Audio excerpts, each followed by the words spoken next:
ሰጥተውታል፣ ሰቅለውታል። ዮሐንስ ወንጌል ምዕራፍ 10 ላይ እንደሚናገረው እነኚህ ግን በኃይላቸው እሱ ጌታ ከሆነ ተጌታ የበለጠ ማን ይገለዋል? ማለት እሱ አምላክ ተሆነ ማን ገደለው? ከሱ ሌላ ከሱ በላይ ነበረ? አንተ አጭር አማርኛ እኮ ነው እየመለስኩልህ ያለሁት። እኔ ፍጡር የምባለው እኔ ነኝ። ገብቶሃል?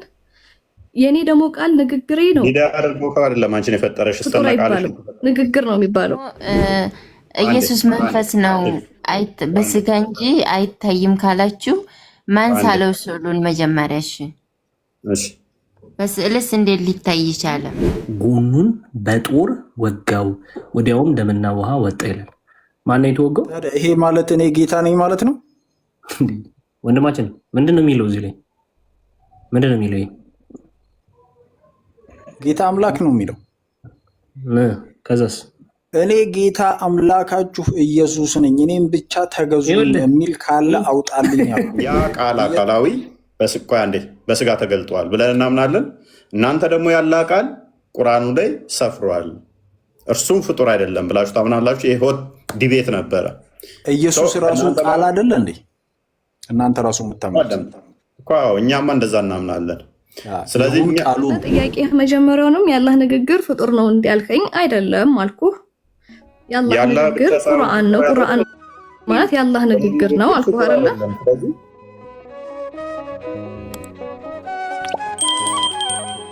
እናመሰግናለን። እንግዲህ ወደ ቶፒካችን ዛሬ እንገባለን። የዛሬ ቶፒካችን ቁርአን ፍጡር ነው ወይንስ ፍጡር አይደለም የሚል ጋር የተያዘ ይሆናል። እሱ ላይ የምንነጋገር ይሆናል ማለት ነው እና ቁርአን ፍጡር ነው ፍጡር አይደለም የሚለው ቶፒካችን እሱ ላይ እናወራለን። ምን ይመስላል? ቁርአን ፍጡር ነው ፍጡር አይደለም የሚለው ላይ የምንነጋገረው። መመለስ የሚችል ሰው ብቻ ይገባል፣ መልስ ይሰጠናል ማለት ነው።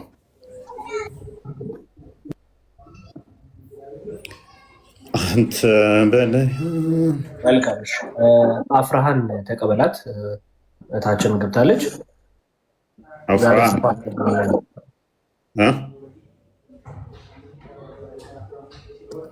አረዳድ ያላት ልጅ ነች። ተቀበላት።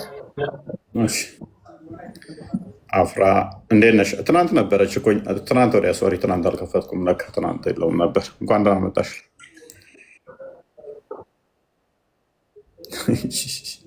ሳትገባ እንዴት አስገባኝ ትላለህ? አስገብቼህ እኮ ነው። ኡመር እሺ፣ ሰላም ነው። አስገባኝ። ውባዮሽ አይባልም። ውባዮሽ አይደለም። ዝም ብላ አትቀባጥር። ውባዮሽ አለው። ዋሃቢ ነው የሚባለው። ምን ማለት እንደሆነ ታውቃለህ? አይ ውባህያ ነው የማውቀው። ጤናማ ሰው በዚህ መጠን ድራማ ውባህያ ናቸው። ስማ፣ ይኸውልህ አንድ ነገር ልንገርህ። ሙሐመድ ማለት ኢትስ ኔትወርክ ነው፣ ወርልድ ኔትወርክ ነው። እኛ ሲም ካርዶች ነን። ይኸውልህ እኛ ደም መጠጣት የለብንም፣ ስፐርም እንዳንተ መብላት የለብንም። እኛ ኔትወርክ ሸሪሃ ነው የተገጠመለን ሲም ካርድ። ታዲያ ስፐርምን የሚጠጣው ነብይ አይደል እንዴ? አይሚን ልብሱ ላይ እንትን የሚለው ከነብይ ቆሻሻ የቄሱን ስፐርም ጠጥተህ የምትለፈልፈው እኔ ነኝ። ከነብይህ ማንኛውም ቆሻሻ ከወጣ ተወርረው ምንድነው ደምና ስጋ የምትበላው? ከነብይ ማንኛውም ደምና ስጋ ነው የምትበላው። ሰው በደንብ አውቀዋለሁ ምን እንደሚያበላ። ፕሊዝ አሁን ጥሩ መስማት የሚፈልጉ ሰዎች ማውራት እንችላለን። አንዴ ኡመር አንዴ አፍራን ቀድማ ገብታለች። ከእሷ ጋር ያውራ። ቀጥሎ አንተ ታወራለህ። ቀጥሎ አፍራን እንኳን ደህና መጣሽ። በተቻላችሁ መጠን ነርቨስ አትሁኑ። ቁርአን ፍጡር ነው ፍጡር አይደለም የሚል ቃል ጥያቄ ብቻ ነች ዛሬ ማብራራት የምችሉ።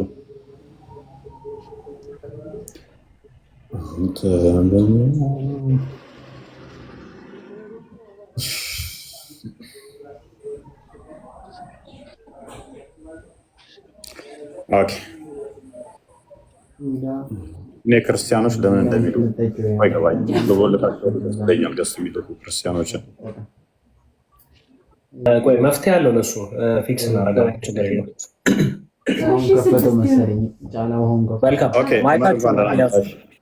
ሚዩት አድርግ ወንድማችን የገባው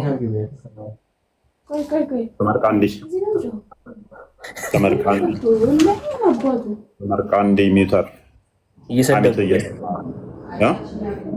ይሰድበዋል እዚሁም ሚዩት ሳደርገው ሚዩት አይሆንም። ሚዩት አድርግና ኧረ ተው ሚዩት አድርግና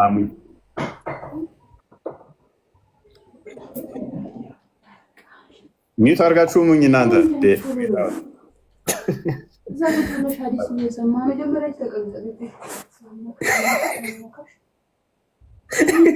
አንድ ገብታችኋል። እያማችሁ ነው ገብታችኋል። እህትህን ንገራት ገብታችኋል። አትሙኝ። ሚዩት አድርጉና ሙኝ። ሚዩት አይሆንም። ምንድን ነው ስስቡ በዚህ አሁን ፊው ሚኒትስ ይወስዳል ስለሚባል ደግሞ ነች እና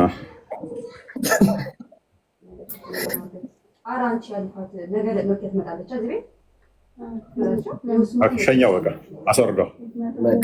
ወንድማችን ሰላሙ ኡመር እንኳን ደህና መጣ።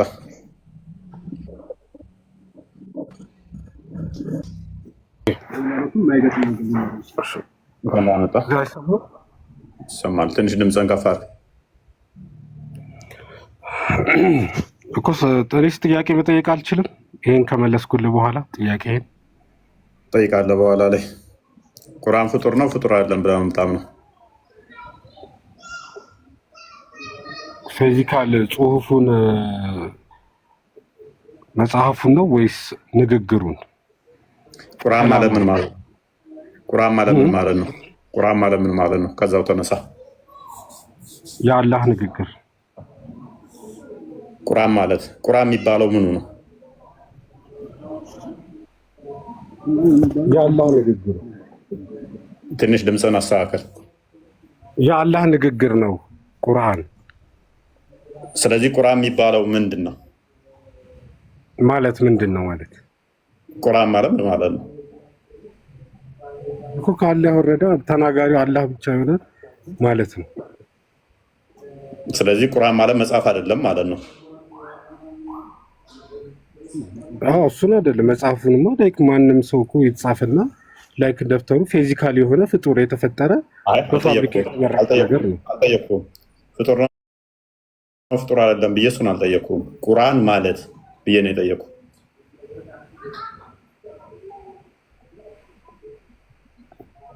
የአላህ ንግግር ነው አልኩ። ንግግሩ አሁን ፍጡር ነው ወይስ ፈጣሪ ነው እያልከኝ ነው?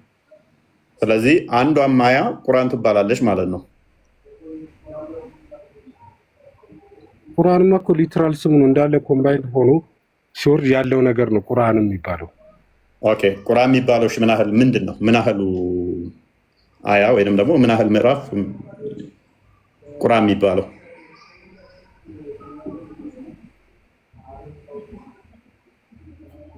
ያለስ ምንድን ነው ጥያቄ? አልገባኝም። ይኸው አሁን ያየህ ነው 112 ሱራ እሱ ቁርአን ይባላል። ቁርአን ይባላል። 100 ስንት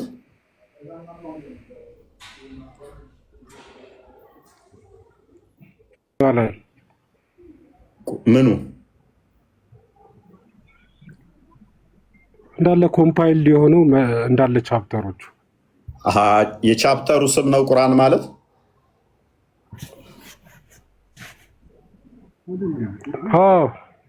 የሙሉ ቻፕተሩ ስም ነው ቁርአን ተብሎ የሚጠራው?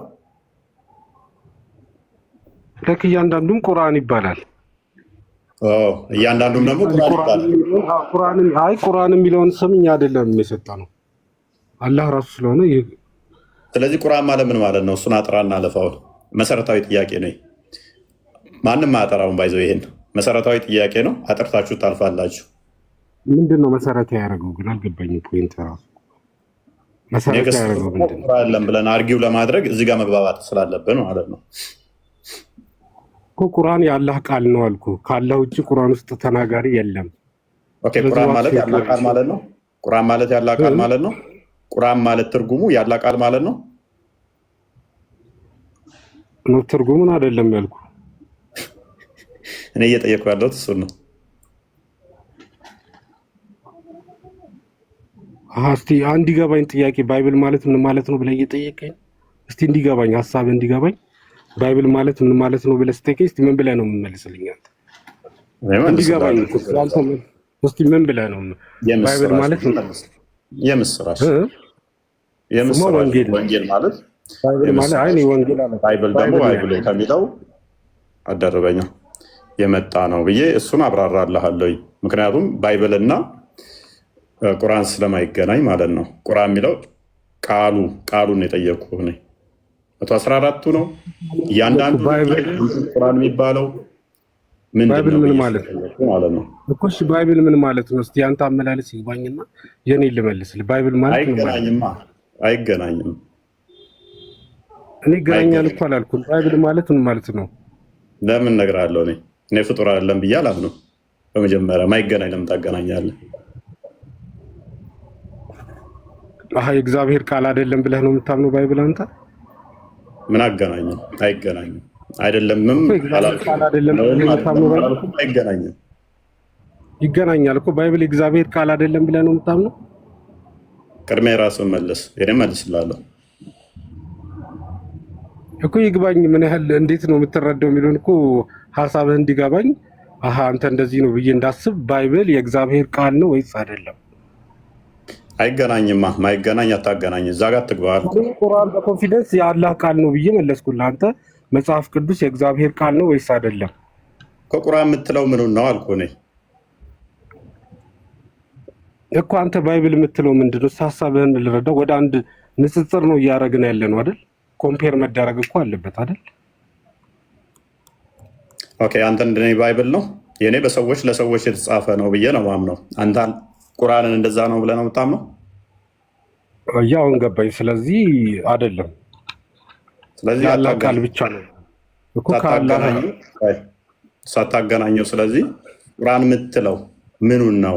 እሱን ዲፋይን አድርግና ከዛ ፍጡር ነው ፍጡር አይደለም ወደሚለው እንድናልፍ ነው።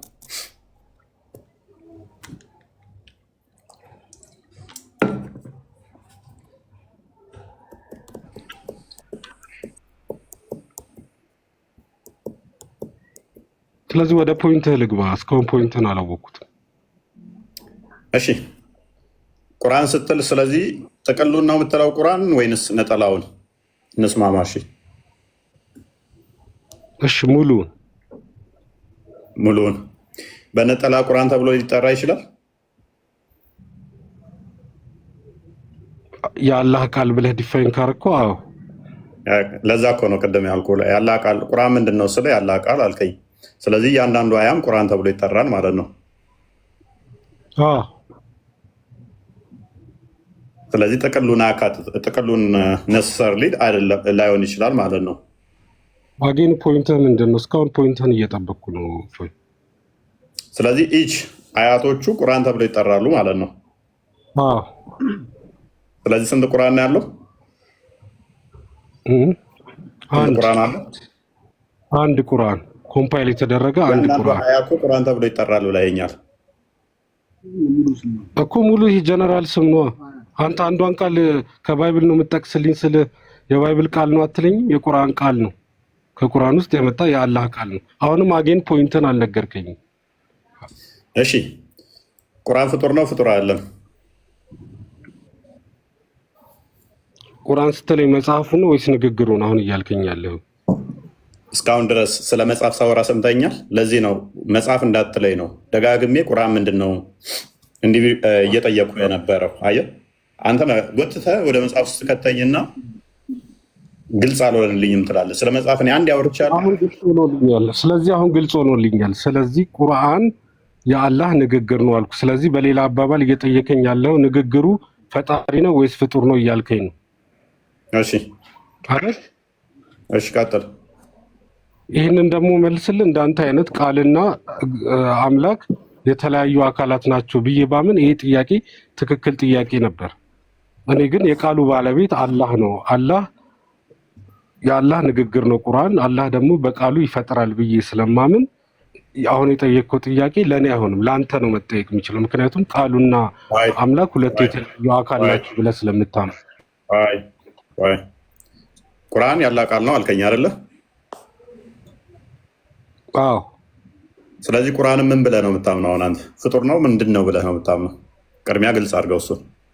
ፊዚካሊ መጽሐፉን ካልከኝ ፍጡር ሰዎች እንደዚህ ተደርጎ በፋብሪካ የተመረተ ነው። እሱ ስለ መጽሐፍ አላወራሁም ዑመር። በቃ ንግግሩ ደግሞ የአላህ ንግግር ደግሞ ፈጣሪ ነው ፍጡር ነው ብለህ ለመጠየቅ እንዳንተ ሁለት የተለያየ አካል ባብኖር አዳምጥ። ወደ መጽሐፍ ውስጥ ጎትተህ ሮጣ አትግባ። ደጋግሜ ቁርአን ምንድን ነው ብዬ የጠየቅኩህ መጽሐፍ ውስጥ እንዳገባ ነው፣ ጽሁፍና ቀለም ውስጥ እንዳገባ ነው። ቁርአን ምንድን ነው ብዬ ጠየቅኩህ። ጎትተህ ወደ መጽሐፍ ውስጥ ገባና ትወሸቅና እኔ ላላነሳሁት አርጉመንት ምላሽ ትሰጣለህ። ኦኬ ከፍ ላድርገህ እና መጽሐፉ ነው ቁርአን 114 ምዕራፉ የተባለበት ጥቅስ ልትሰጠኝ ትችላለህ? ከፍ ላድርገህ ዑመር። እሺ ልትሰጠኝ ትችላለህ? እንደዛ ከሆነ እንስማማለን። 114ቱ ምዕራፍ ነው ቁርአን የተባለው መጽሐፉ ነው የሚል ካለ አንተን አርጉመንት ይረዳል። ካልሆነ ግን ጎትተህ እዛ ውስጥ እየገባን እኮ አላህ በቁርአኑ እኔ እንዳወረድኩት እኔ እጠብቀዋለሁ ብሎናል። እኔ አልጠየቅኩም እሱን እኮ ላይክ። ስለዚህ አሁን 114ቱ ነው ያደረገው የጠብቁ 114ቱ ምዕራፍ ነው ቁርአን የሚባለው። ይሄ የመጽሐፉ ስም ቁርአን ይባላል ያለበት አለ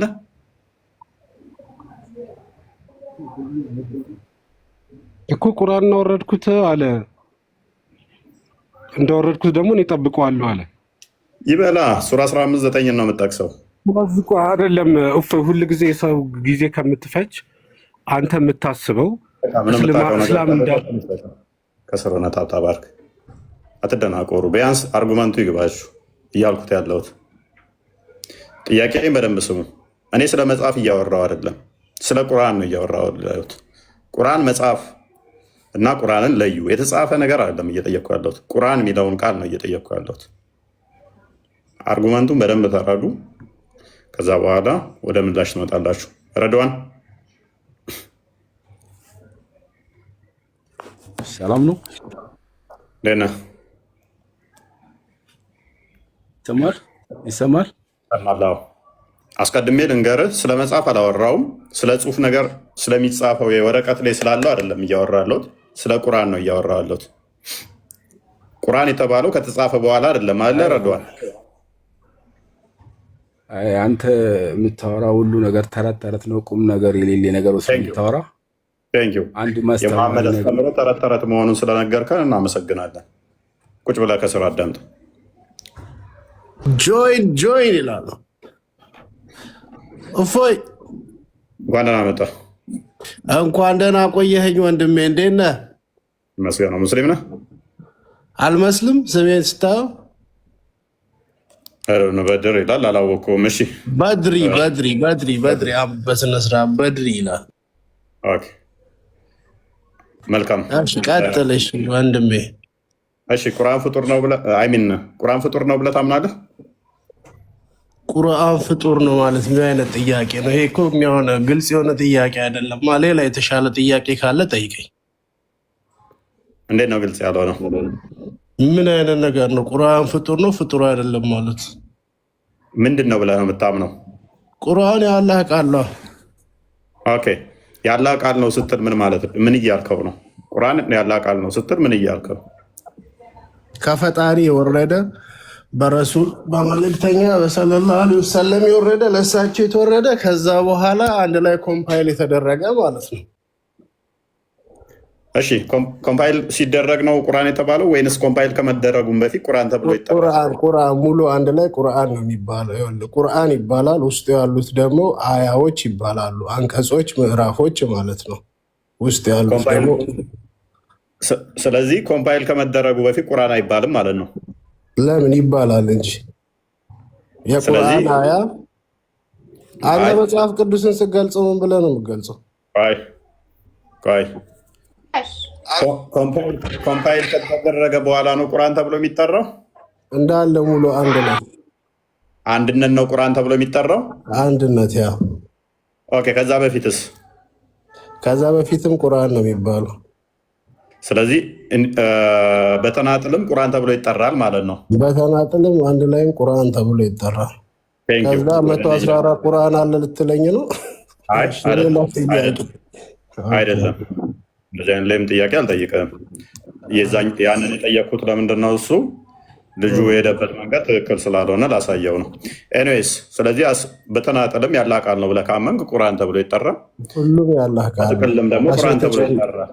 ያ ከሰው የተጨመረበት ምንም ነገር የለውም። ኦኬ መልካም። እሺ እዚህ ጋር ከተስማማን ቁርአን የምትለው ያለ ቃል ነው አይደለ ብለሃል። ያለ ቃል ነው ስትል ኤግዛክትሊ ኦኬ ሐርፎቹንም ያካትታል። ሐርፎቹ ማለት ያ ትክክል። ኦኬ ሐርፎቹም ያለ ቃል ናቸው። ያ ያለ ቃል ናቸው። አሁን እኮ ፎዬ ከዚህ ማለት አሁን በጣም ወረድካ፣ በጣም ወደታች። አሁን ይሄ ፖይንቱ ምንድነው ነው አልገባኝም። እዚህ ጋር 4000 ሰው እየተመለከተ ነው። ልታስተላልፍ የፈለከውን ነገር አታልቅስ። ላስተላልፍ የፈለኩትን አሁን አሳያለሁ። ምን ብሎናል? ቁርአን ያለ ቃል ነው፣ ሐርፎቹም ያለ ቃል ናቸው ብሎናል አይደለ? በድሪ ማይክን አንሳው። ይሰማል? ሚዩት አድርገኸኛል። እንዴት ላውራ? ያ የተጠየቀውን ትተህ ሌላ ቦታ ስለገባ ነው። ስለዚህ ያለ ቃል ነው፣ ሐርፎቹም ጭምር ያለ ቃል ናቸው ብለህናል አይደለ? ኤግዛክትሊ። መልካም። ስለዚህ አላህ ለጅብሪል ነገረው፣ ጅብሪል ደግሞ ለሙሐመድ ነገረው አይደለ? ኤግዛክትሊ። ኦኬ አላህ ለጅብሪል ሲነግረው ቃል በቃል ሐርፏንም ሳይስት ነው ማለት ነው የነገረው። እዛ ጅብሪል ደግሞ ለሙሐመድ እንደዛ ሳይሆን ይሄኛው እንደዚህ ብለን እንደዚህ እያልክ ገብተህ ልታብራራ የምትችለው ነገር አይደለም። ይሄ መለኮታዊ ነገር ነው። ጥያቄውን ብቻ መልስ። ያለ ቃል ሐርፉን ጭምር ያለ ቃል ነው ብለህናል። ስለዚህ አላህ ለሙሐመድ በድምፅ ነው የነገረው በጅብሪል በኩል። ኦኬ ለጅብሪል በድምፅ ነገረው፣ ጅብሪል ደግሞ ለሙሐመድ በድምፅ ነው የነገረው። በድምፅ የነገረው ያ። ኦኬ ስለዚህ ለምሳሌ አሊፍ ላሚን ሲል አሊፍ ላሚን የሚለውን አላህ ለጅብሪል ይነግረዋል፣ ጅብሪል ደግሞ ለሙሐመድ ማለት ነው። ያ ኤግዛክትሊ። ስለዚህ እናመሰግናለን። አላህ ፍጡር ነው፣ ምክንያቱም እንደኔ ድምፅ የሚያወጣ እንደኔ የሚናገር ነው። ኦኬ እስቲ እሺ፣ በዚሁ በአንተ ሎጂክ እንሂድና መጽሐፍ ቅዱስ ተጻፈው። ቆይ አንዴ ልመጣልህ ነው። ደብል ስታንዳርድ መጽሐፍ ቅዱስ እንዴት ነው የተጻፈው? እኔ መጽሐፍ ቅዱስ ፈጣሪ ለእንትን ቃል በቃል እየነገረው እንዴት ተጻፈ ብዬ አላምንም። ነቢያቶችን ኢንስፓየር ሆነው የጻፉ አታገናኝ። ተረጋጋ። ስለዚህ አላህ ፍጡር ነው። እሺ ቆይ አንዴ እዚህ ጋር አንዴ እንደያዘውና መልስልኝ። መጽሐፍ ቅዱስም ማን ነው የጻፈው? አሁን ፖይንቱ አይደለም እሱ እኮ ልመጣልህ ነው። ማንም ይጻፈው ያ ነው እኮ አሁን እኮ ጠየቀኝ። ስጠይቀኝ መለስኩ። ቁርአን እንደሆነ የተጻፈው ስትለኝ ነገርኩልህ አመጣጡ። ቆይ የኔም መልስላለሁ ጥያቄ ከሆነብህ የራስህ ፍጡር አላህ መሆኑ ከገባ ማለት ነው። በደንብ አስተውሉ። ቁርአን ያላ ቃል ነው አለኝ፣ ሐርፉም ጭምር ያላ ነው አለኝ፣ ቃሉ ነው ያላህ ነው አለኝ። አላህ ለጅብሪል ነገረው አለኝ፣ ጅብሪል ለሙሐመድ ነገረው አለኝ። በድምፅ ነው የነገረው አልኩት። አዎ በድምፅ ለጅብሪል ነገረው አላህ። ጅብሪል ደግሞ ለሙሐመድ ነገረው አለኝ። ለምሳሌ ቁርአን ውስጥ አሊፍ ላም ሚም ምትላለች። አላህ ለጅብሪል ምን ብሎ ቀራለት ማለት ነው? አሊፍ ላም ሚም ብሎ ቀራለት። ጅብሪል ደግሞ ለሙሐመድ አሊፍ ላም ሚም ብሎ ቀራለት። ስለዚህ አላህ ቢጤ ያለው አካል ነው። እኔ እንደምቀራው እሱ የሚቀራ ማለት ነው። እንደኔ ድምፅ የሚያወጣ እንደኔ ሐርፉን በስርዓት የሚል እንደኔ ፍጡር የሆነ ነው። ድምፅ የሚያስፈልጋቸው እነኚህ ሳውንድ ዌቭ የሚሄዱት ካናሎች እንትን ያስፈልገዋል። ሳውንድ የሚሄድበት ራሱ በፍጡራን ናቸው። እነኚህ ምላስና ተናጋችን ተንቀሳቅሶ ድምፅ የሚወጣው በዛ ስለሆነ ማለት ነው። ይፍታ ቆይ ተራ ጠብቁ። ስለዚህ አላህ አምሳያ ያለው እንደኔ ድምፅ የሚያወጣ እንደኔ በሐርፍ መናገር የሚችል ነው። እኛ በሐርፍ የምንናገረው ፊደላቶችን አማተን ምላሳችንን አናግተን ድምፅ ምንፈጥር ነን። ስለዚህ አላህም እንደዛ ነው ማለት ነው። እዚህ ጋር አላህ ሱብሃነሁ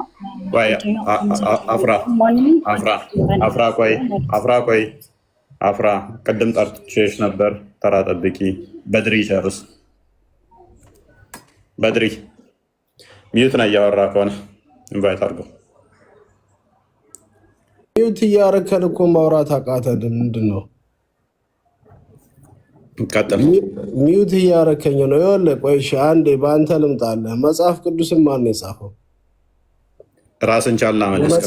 ቆይ የመጽሐፍ ቅዱስ ጸሐፊዎች እነማን ናቸው? መልስልኝ። በአንተ ኬዝ ልምጣልህ። ቀላለሁ እኮ ለዚህ ነው። ራስን ቻልና መልስ። የኔን እነግርሃለሁ። ማይገናኝ አታገናኝ። አንድ ጥያቄ ልጠይቅህ። የመጽሐፍ ቅዱስ ጸሐፊዎች እነማን ናቸው? ማይገናኝ ለምን ታገናኛለህ? አሁን መጽሐፍ ቅዱስ ጸሐፊያን ማን ናቸው? ቁርአን ጸሐፊያን ማን ናቸው ብዬ አልጠየቅኩም። የቁርአን ጸሐፊያን ልመጣልህ ነው። አንተ እኮ መጀመሪያ ቁርአን ፍጡር ነው አይደለም አልከኝ በድሪ። ከዛ በኋላ እንዴት ነው ሄድከው? ቁርአን አወራረዱን የመጣኸው አይደለ? ልመጣልህ ነው። አንተ በሄድክበት መንገድ ልምጣልህ። አዳምጥ። እሺ። ኧረ እፎዬ፣ እሺ ቀጥል። ላዳምጥ። እኔ ችግር የለም፣ የማዳመጥ ችግር የለም። አይደለም የጠየቁ፣ ምክንያቱም የጸሐፊዎቹ ጉዳይ አይደለም። አሁን ቀጥታ ባትጠይቀኝም እኮ ጠይቀኸኛል እኮ። አልጠየቅኩህም። እኔ ማን ነው ቁርአንን የጻፈው፣ ቁርአን እንዴት ተሰበሰበ ብዬም አልጠየቅኩህም።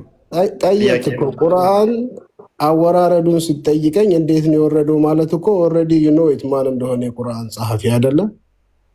ቁርአን በማን እንደተወረደ ታውቀዋለህ። ምክንያቱም እንዴት ተወረደ አልኩ ማለት ለጅብሪል አላህ ነገረው፣ አላህ ለጅብሪል ደግሞ ለሙሐመድ ነገረው አልከኝ እንጂ ማን ጻፈው? ሙሐመድ አይጽፍም። ለዛ እኮ ነው ማን ጻፋችሁ? እነማን ናቸው የጻፉት ብያለሁ። መጽሐፍ ቅዱስ ፍጡር ነው ፍጥረት ነው? ንገረኝ። እሺ ቆይ፣ መጽሐፍ ቅዱስ አንተ ፍጡር ነው ፍጥረት ነው ብለህ ታምናለህ? ፍጡር ነው ፍጥረት ነው፣ ሁለቱም ተመሳሳይ ቃላት ነው የተጠቀምከው። አንተም እኮ ተመሳሳይ ጥያቄ እኮ ነው የጠየቀኝ። ሁለቱንም ነው። እሺ እሺ፣ እንዴት ነው የተጻፈው?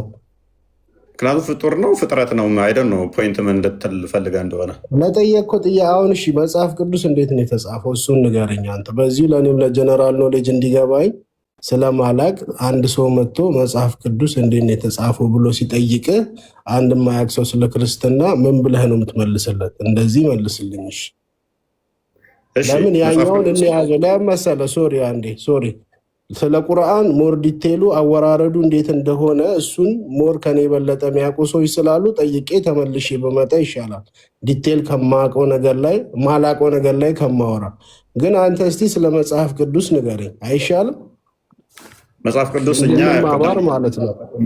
ያኛውን ጠቁሜው ነበረ። መጽሐፍ ቅዱስ እኛ በነቢያትና በሐዋርያት ሲጻፍ ሉክ እንደዚህ በሰውኛ ለሰዎች ነው የተጻፈው፣ በሰውኛ ቋንቋ ነው የተጻፈው ብዬሃለሁኝ ቅድም።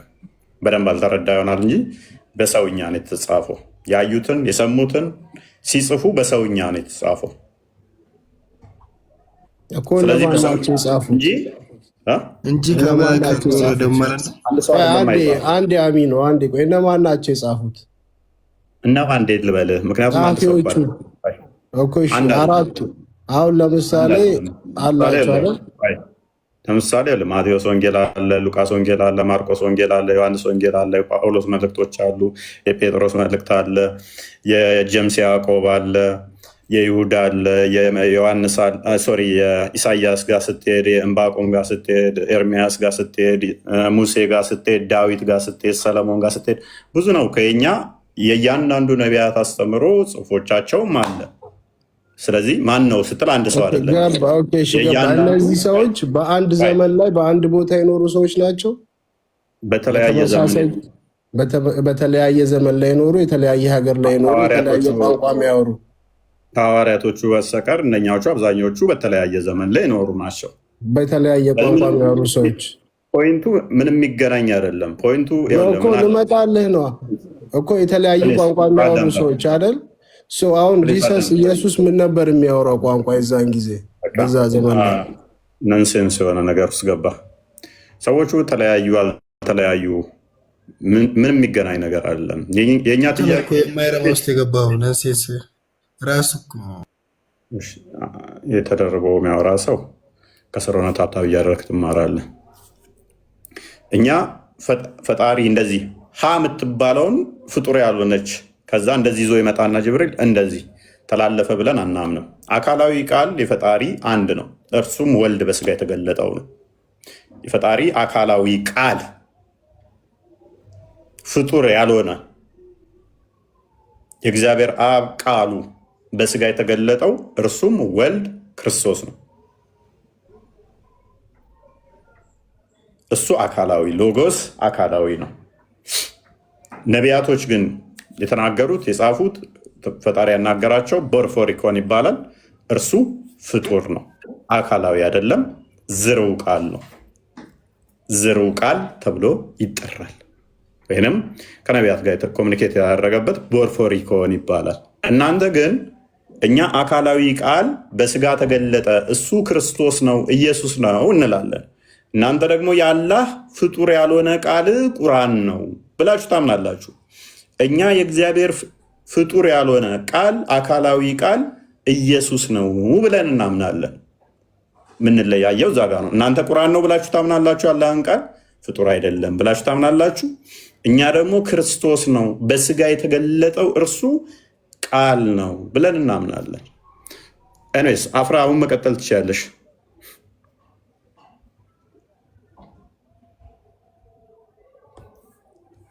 አፍራ ይሰማሻል?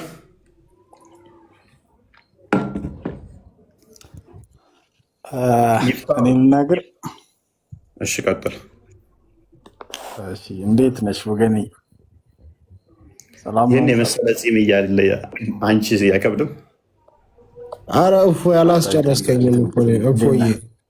አንዲ በደር አላስጨረሰኝማ። እኔን እኮ አባቴ አንተን አልካ። አንተ እኮ ወደ ሌላ ቶፒክ ውስጥ ገባ አይደለማ። አይ እዚህ ጋር እኮ ነው። አይ ለማወቅ ነው እኮ አሁን እዚህ ጋር እኔም እኮ የሆነ ነገር ስጠይቅህ አንተ ጠየቀኛ። እኔም እኮ አካሄዱን ነው እየጠየቅኩ ያለሁት። አሁን እዛ ጋር የጠየቅኩ ጥያቄ እኮ ትክክል ነው። ላይ አንዴ ሚፍታዬ አፉ በይኝ አንዴ ቆይ። ይኸውልህ መጽሐፍ ቅዱስ አጻጻፉን ነገርከኝ፣ የጻፉትን ሰዎች ነገርከኝ፣ አካሄዱን አይደለም። አሁን እኔ የፈለግኩት ሎጂኮ ያልገባኝ እነዚህ ሰዎች በተለያየ ዘመን ላይ የኖሩ የተለያየ ቋንቋ የሚያወሩ ሰዎች ከሆኑ እና ደግሞ እንደምትለኝ ከሆነ ኢየሱስ ከሞተ በኋላ የተጻፈ ከሆነ እነዚህ ሰዎች ሲጀምር አንድ ሰው አማርኛ ነው የሚናገረው እንበል ሌትስ ሴይ፣ አንዱ ደግሞ እንግሊዝኛ ነው የሚናገረው፣ አንዱ ኢትዮጵያ ነው፣ አንዱ ዩኤስኤ ነው። ከዛ በኋላ ደግሞ እዛ ጋር ደግሞ አናዘር ፐርሰን አለ፣ እሱ ደግሞ የሚናገረው ሌላ ስፓኒሽ ነው እንበል። አማርኛ የሚናገረው ሰውዬ እንዴት ነው ስፓኒሽ የሚናገረውን ሰውዬ ቋንቋ ታይቶኛል ብሎ የሚጽፈው? እዛ ጋር ኮንሰፕቷን እንድታስረዳኝ ነው የፈለኩት። ገብተዋል? ኦኬ። በመጀመሪያ መጽሐፍ ቅዱስ የተጻፈው ሁሉም መጽሐፍ ቅዱስ ያሁኑ ምሳሌ ነው የገለጽኩልህ እንደ ምሳሌ። እሺ ነቢያት መጽሐፍቶች ክርስቶስ በስጋ ከመገለጡ በፊት አስቀድመው የተጻፉ ናቸው። የነቢያት መጽሐፍቶች አስቀድመው ትንቢት ተጽፈዋል። እነ ኢሳያስ እና ኤርሚያስ እነኚህ አስቀድመው እነ ዳዊት፣ ሰለሞን በዛ ጊዜ ነበረ እንትን ወረቀት ነበረ። በምንድን ነበር የተጻፉት? አስቀድሞ እያወራን ያለ ነው ከ2200 ዓመት በፊት ስላለ ነገር ነው። ጥቅል ነበረ፣ ጥቅሎች ነበሩ፣ በጥቅል ላይ ነበሩ አለ። እነዛ ማስረጃ እነዛ ኬሎግራፊዎች ፓፒረሶች የሚባሉት የድሮዎቹ ለነዛ ማስረጃ አለ። በዛ ጊዜ መጻፋቸው አሉ። የቁም ባህር እንትን ጥቅል ለምሳሌ አሁን እሱ ራሱ ኤቪደንስ አለ። ክርስቶስ የማን ነው የሚደርበው? አይ ቲንክ ክርስቶስ ከመወለዱ 300 ከ250 ምናምን ዓመት በፊት የነበረ ጥቅል ነው እሱ ራሱ አለ። እሱ ማስረጃ ክርስቶስ ከመወለዱ ከ250 በፊት የተጻፈ ያ ለምሳሌ እናሳያለን። ዴድ ሲ ስክሮል አለ የሙት ጥቅል ባህል የሚባለው።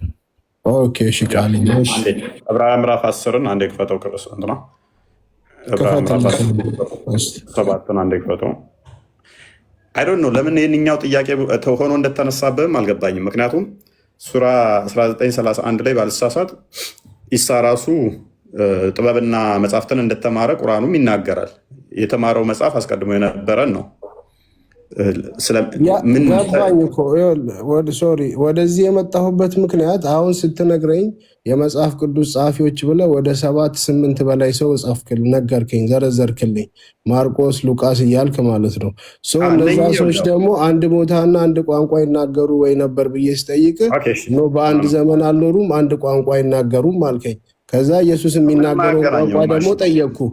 ይገናኛሉ እንጂ አሁን ለምሳሌ ሶሪ አሁን ቁርአን ስትል ረሱል አረብኛ ነበር የሚናገሩት አይደል? የተጻፈው በአረብኛ ነው እንዳለ ኮምፕሊትሊ በአረብኛ ነው ሄደው በአንድ ዘመን ላይ የነበረ ነው። ሙሉ ተነጣጥሎ የተጻፈ ነገር የለም። ወጥ ሆኖ አንድ ላይ የመጣ ነው። እዚህ ጋር ግን አንተ እያልከኝ ያለው በድሪ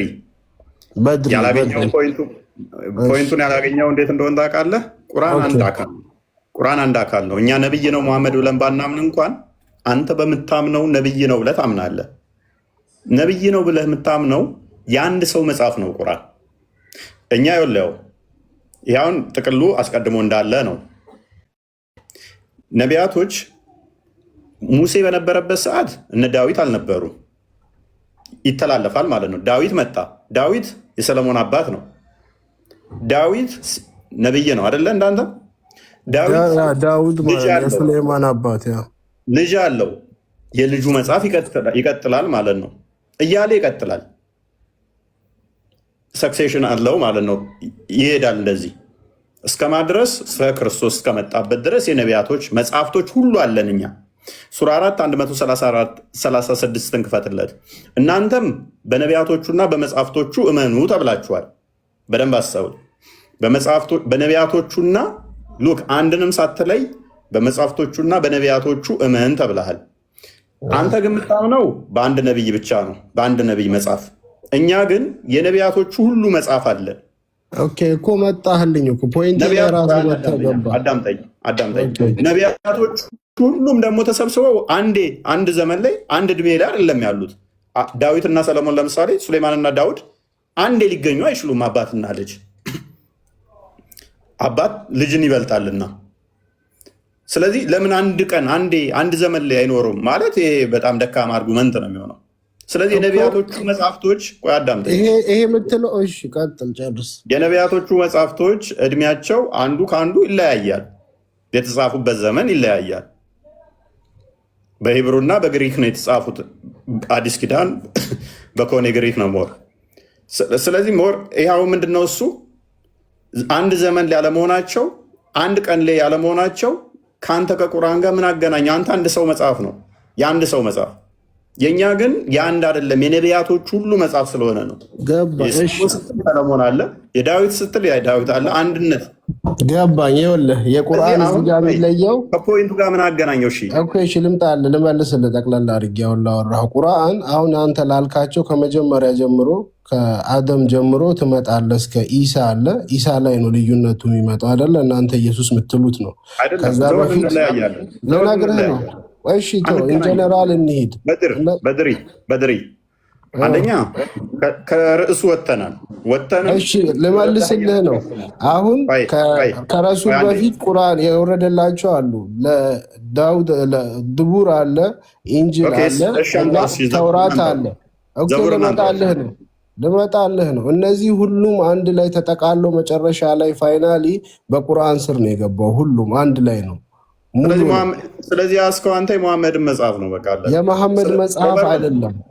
በድሪ ምን አገናኘው ከኛ ጥያቄ? እሺ ከአንተ ጥያቄ ጋር እንዴት መሰለ የሚገናኘው? አንተ ልክ አሁን መጽሐፍ ሲጻፍ በምዕራፍና በክፍል ፓርት 1 ፓርት 2 ፓርት 3 ተብሎ እንደሚጻፈው የተለያየ መጽሐፎች ተጻፉ፣ እንዳለ ተሰበሰቡ። ያው የተጻፉት መጽሐፎች በተለያየ ጊዜ በተለያየ ቋንቋ የተጻፉ መጽሐፎች ናቸው። በድሪ እንዴት የሚጻፍ አንተ እንደሚመችህ ይጻፍ። እኔ ከጠየቅኩት ጋር ፍጡር ነው ፍጡር አይደለም ከሚለው ጋር ምን አገናኘው? ይገናኛል እንጂ እንደዛ አይነት ጥያቄ ተመሳሳይ ጥያቄ እኮ ነው። ካገናኝና መልስልኝ። ኦኬ ለመገናኘቱ እንዴት መሰለ? እነዚህ መጽሐፍ ቅዱስ ጸሐፊዎች ሰዎች ናቸው። ስለዚህ ሰዎች እኮ አይደሉም እኮ አርጉመንት ይወስዱ ማለት ነው። ኦኬ እሺ፣ እና ምን ነበር አርጊመንት? በድር ይብቃ። በቃ ጥያቄውም አልገባህም ማለት ነው። እኔስ ሚፍታ ቀጥል። ሚፍታ እንኳን ደህና መጣ። ሌሎቹ ሲመልሱ አዳምጥ። እንኳን ደህና ቆየ ወገናችን። መልካም መልካም ሁሉ ሰላም። እንዴት ነው? ሜቢ ሰምተዋል በደንብ ብዬ አስባለሁኝ። ቁርአን ስትል ምኑን ነው ቁርአን እያልክ የምትጠራው?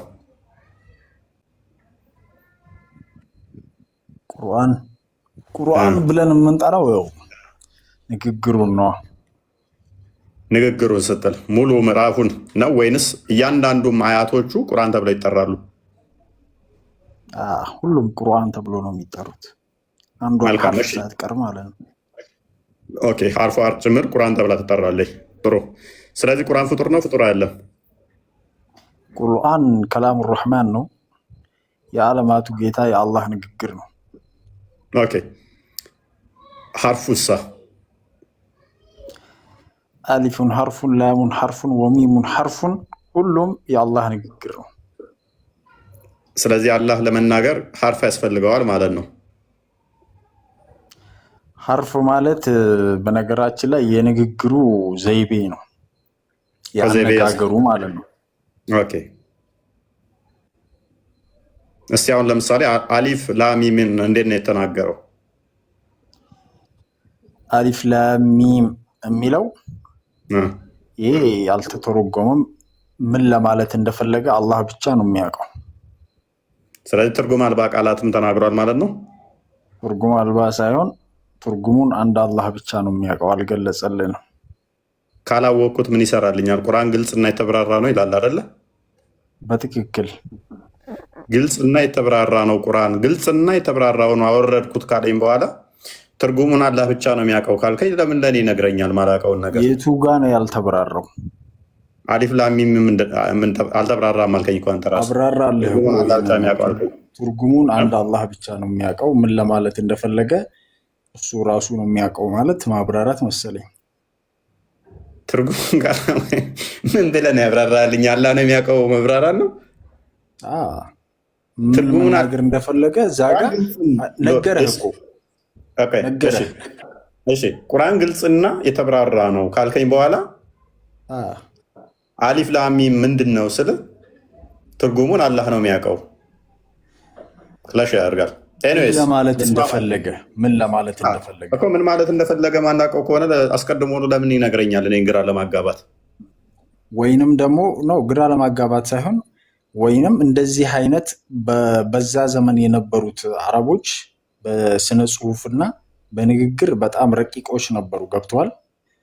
አሁን በኢየሱስ ጊዜም የነበሩት ሰዎች በመድኃኒት በዶክትሬትነት ማለት ነው በጣም የረቀቁ ሰዎች ስለነበሩ አላህ አንድን ነብይ ሲያስነሳ ያ ማህበረሰብ በጣም የረቀቀበትን ነገር ያንን ነገር ይለግሳቸዋል። ገብተዋል። አሁን ኢየሱስ ሰው ተንቀሳቀሰ ምናምን የሚባለው ነገር አለ አይደለ?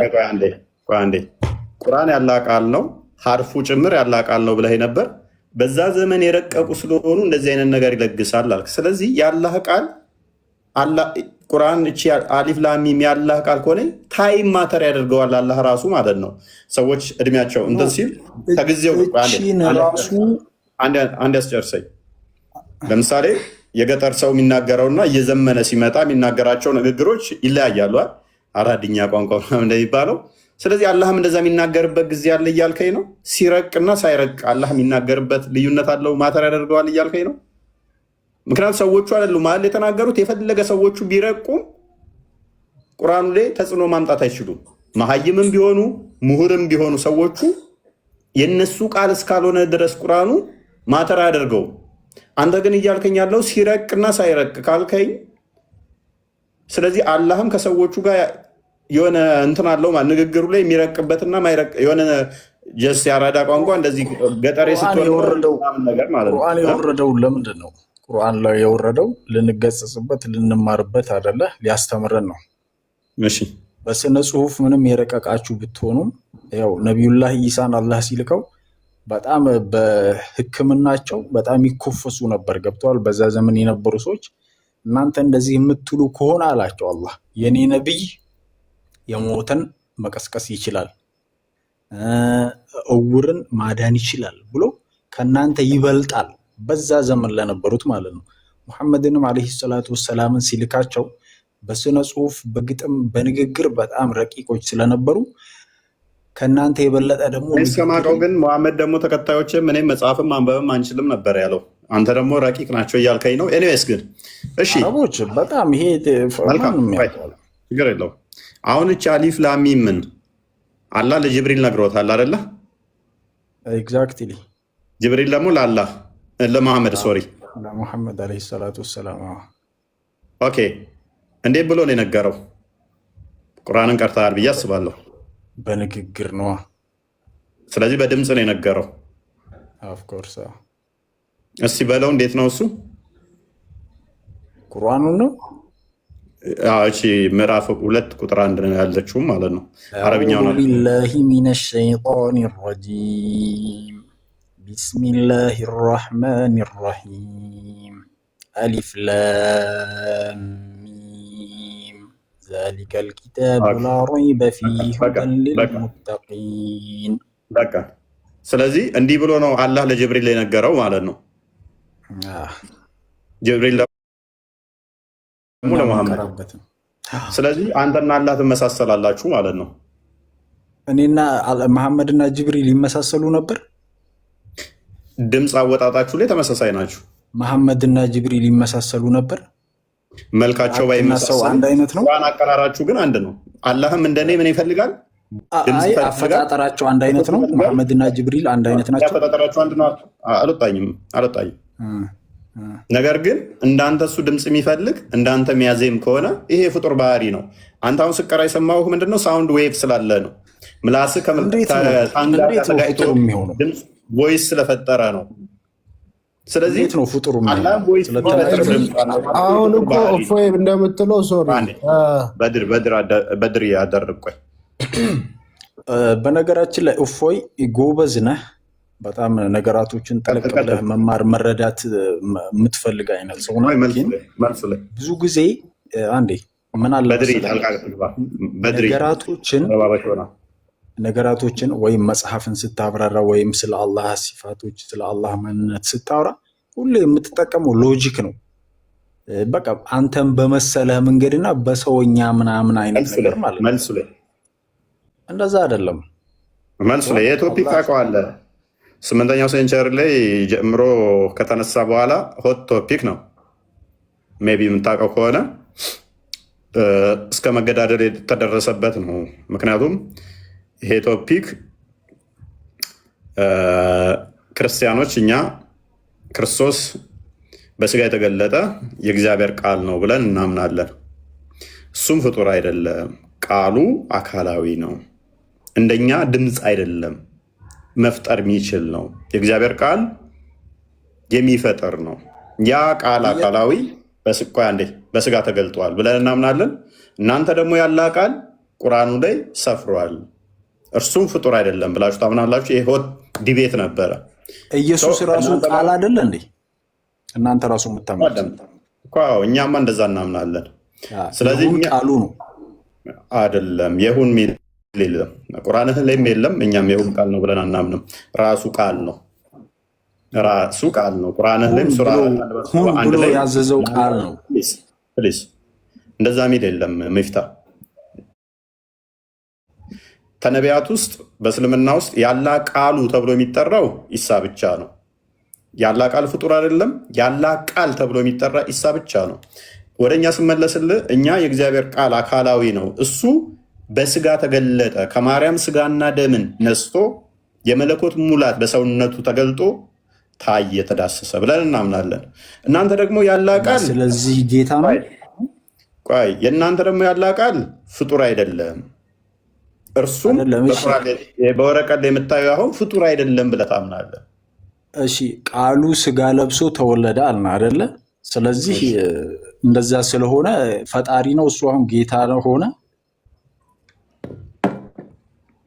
ነው ሆነ ሳይሆን ነው። እስኪ አንድ ማስረጃ አውጣልኝ እስኪ። እሱ እኔ ጌታ ነኝ ያለው አሁን ቶፒኩ ላይ ቆየና አሳያለሁ። እሱ ችግር የለው። አይ ራስን ያመጣኸው እኔ ኢየሱስ ጌታ ነኝ ያለበትን አንድ ጥቅስ አውጣ እስኪ። ችግር የለውም። ዶ ወሬ አውጣህ። ኦኬ አሳየው። እንትና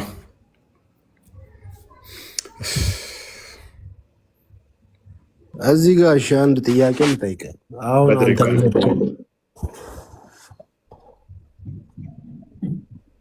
ኧረ አላስወራ አልከኝ እኮ ሁለት ማውራት አይቻልም። እስኪ ጠብብ አንብቦ እንዲህ ምን ይላል? እሺ እኔ ጌታና መምህር እሺ ቀጥሉ ሳ እሺ ስሆን እግራችሁን እሺ ካጠቡ እናንተ ደግሞ እርስ በርሳችሁ እግራችሁን ትተጣጠቡ ዘንድ ይገባችኋል አለ። የት አለ ታዲያ? እኔ ኢየሱስ ጌታ ነኝ አምልኩኝ የሚለው የት አለ? ወንድም በቃ አሟል መሰለኝ። አሁን እኮ ለምሳሌ ማለት ነው። አሁን ለምሳሌ ችግር የለውም አሰሪህን ቆይ አይደል አሰሪህን መስሪያ ቤት ራሱ ጌታዬ ብለህ ትጠራው የለ እንዴ? ችግር የለውም። ናይና አንብብልኝ። ምን ይላል እዚህ? አንብበው ያለውና በአንተ በለው። ሻዳ አይደለም ችግር የለውም። አይዞህ በለው። አብሽራ አንብበው ፈቅጄልሃለሁ። እሺ ያለውና የነበረው የሚመጣውም ሁሉንም የሚገዛ ጌታ አምላክ አልፋና ኦሜጋ እኔ ነኝ። ምን ይላል እስቲ አንብቡ። እኔ ነኝ። ይሄን ያለው ማን ነው? ጌታችን መድኃኒታችን ኢየሱስ ክርስቶስ። ኢየሱስ የሚለው የት አለ? ይኸውሽ ቁጥር 7 ላይ አንብበው። ቁጥር 7 ላይ በረምቤ ምን ይላል? እነሆ ከደመና ጋር ይመጣል፣ ዓይንም ሁሉ የወጉትም ያዩታል፣ የምድርም ወገኖች ሁሉ ስለ እርሱ ዋይ ዋይ ይላሉ። ማን ምን ይላል? የወጉትም ያዩታል። የተወጋው ማን ነው? እሱ ወንድማችን ሚፍታህ ስለኛ የተወጋ ስለአንተ የተወጋ የተሰቀለልን ሞትን በሞቱ የሻረው ክርስቶስ ነው። ስለዚህ እዚህ ጋር የወጉት ብቻ ነው እንጂ የሚለው ኢየሱስ የሚል ስም የለም እኮ በጭራሽ። የወጉትን ላሳይ። ዮሐንስ ወንጌል ምዕራፍ 19 ቁጥር 34 ላይ ምን ብሎ ይናገራል? ነገር ግን ከጭፍሮች አንዱ ጎኑን በጦር ወጋው፣ ወዲያውም ደምና ውሃ ወጣ ይላል። ማነው የተወጋው? ይሄ ማለት እኔ ጌታ ነኝ ማለት ነው? ወንድማችን ምንድን ነው የሚለው እዚህ ላይ? ምንድን ነው የሚለው? ጌታ አምላክ ነው የሚለው። ከዛስ እኔ ጌታ አምላካችሁ ኢየሱስ ነኝ እኔም ብቻ ተገዙ የሚል ካለ አውጣልኝ ያለው። አሁን ደግሞ ጀመረ። ተመልከቱ። እስልምና ይሄ ነው። አልጨመርኩም። የመጀመሪያው ነው። አሁን ለምሳሌ ቁርአን ላይ ስንሄድ ማለት ነው ጌታ የሚለውን አምጡ አልክ አመጣን። አላህ ምን ይላል? ኢኒ አነ ረቡኩም ፈዕቡዱኒ ሃዛ ሲራጡ ሙስተቂም ይላል። ማለት ነው ኢኒ አነ ረቡኩም። ፈርዖንም ብሎ ካለ እንደዛ ለምን አትገዛውም ታዲያ? ፈርዖንም ብሎ የለ በቁርአን እኔ ጌታችሁ ነኝ ተገዙኝ ብሎ ለምን አትገዛውም? መስፈርት እሱ ከሆነ አይ ችግር የለውም። አክቹሊ ግን ወንድማችን ጥሩ ከራሳችሁ ጋር ከህሊናችሁ ጋር አትጣሉ። እንደዚህ ኤኒዌይስ አላመጣህም፣ ባይዘው አላመጣህም፣ ማስረጃ አላመጣህም፣ ለዚህ መልስ አላመጣህም። ይሄ ነው ማለት ቆይ ተረጋጋ። አሁን ቁርአን ፍጡር እንዳልሆነ አምናሃል ብለሃል አይደለ? ያው የአላህ ቃል ነው። ግን ይሄን እመን ኢየሱስ ጌታ ነኝ የሚልበትን ማስረጃ አላመጣህም። ጋበዝ ቁርአን ፍጡር አይደለም ብለህናል አይደለ?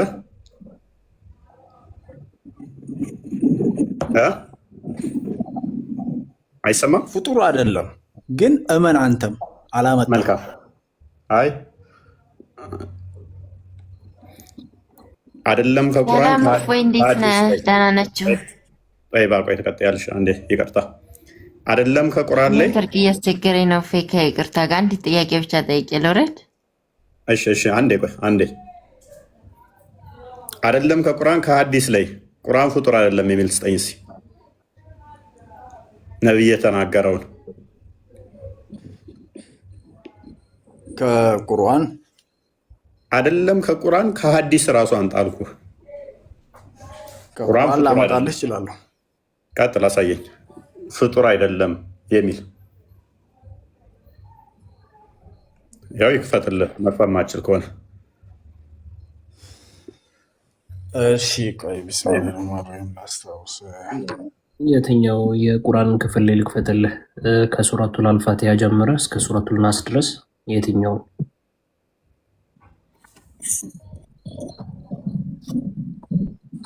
አይደለም ከቁርአን ከሐዲስ ላይ ራሱ መሄድ ትችላለህ። ከሐዲስም ማምጣት ትችላለህ።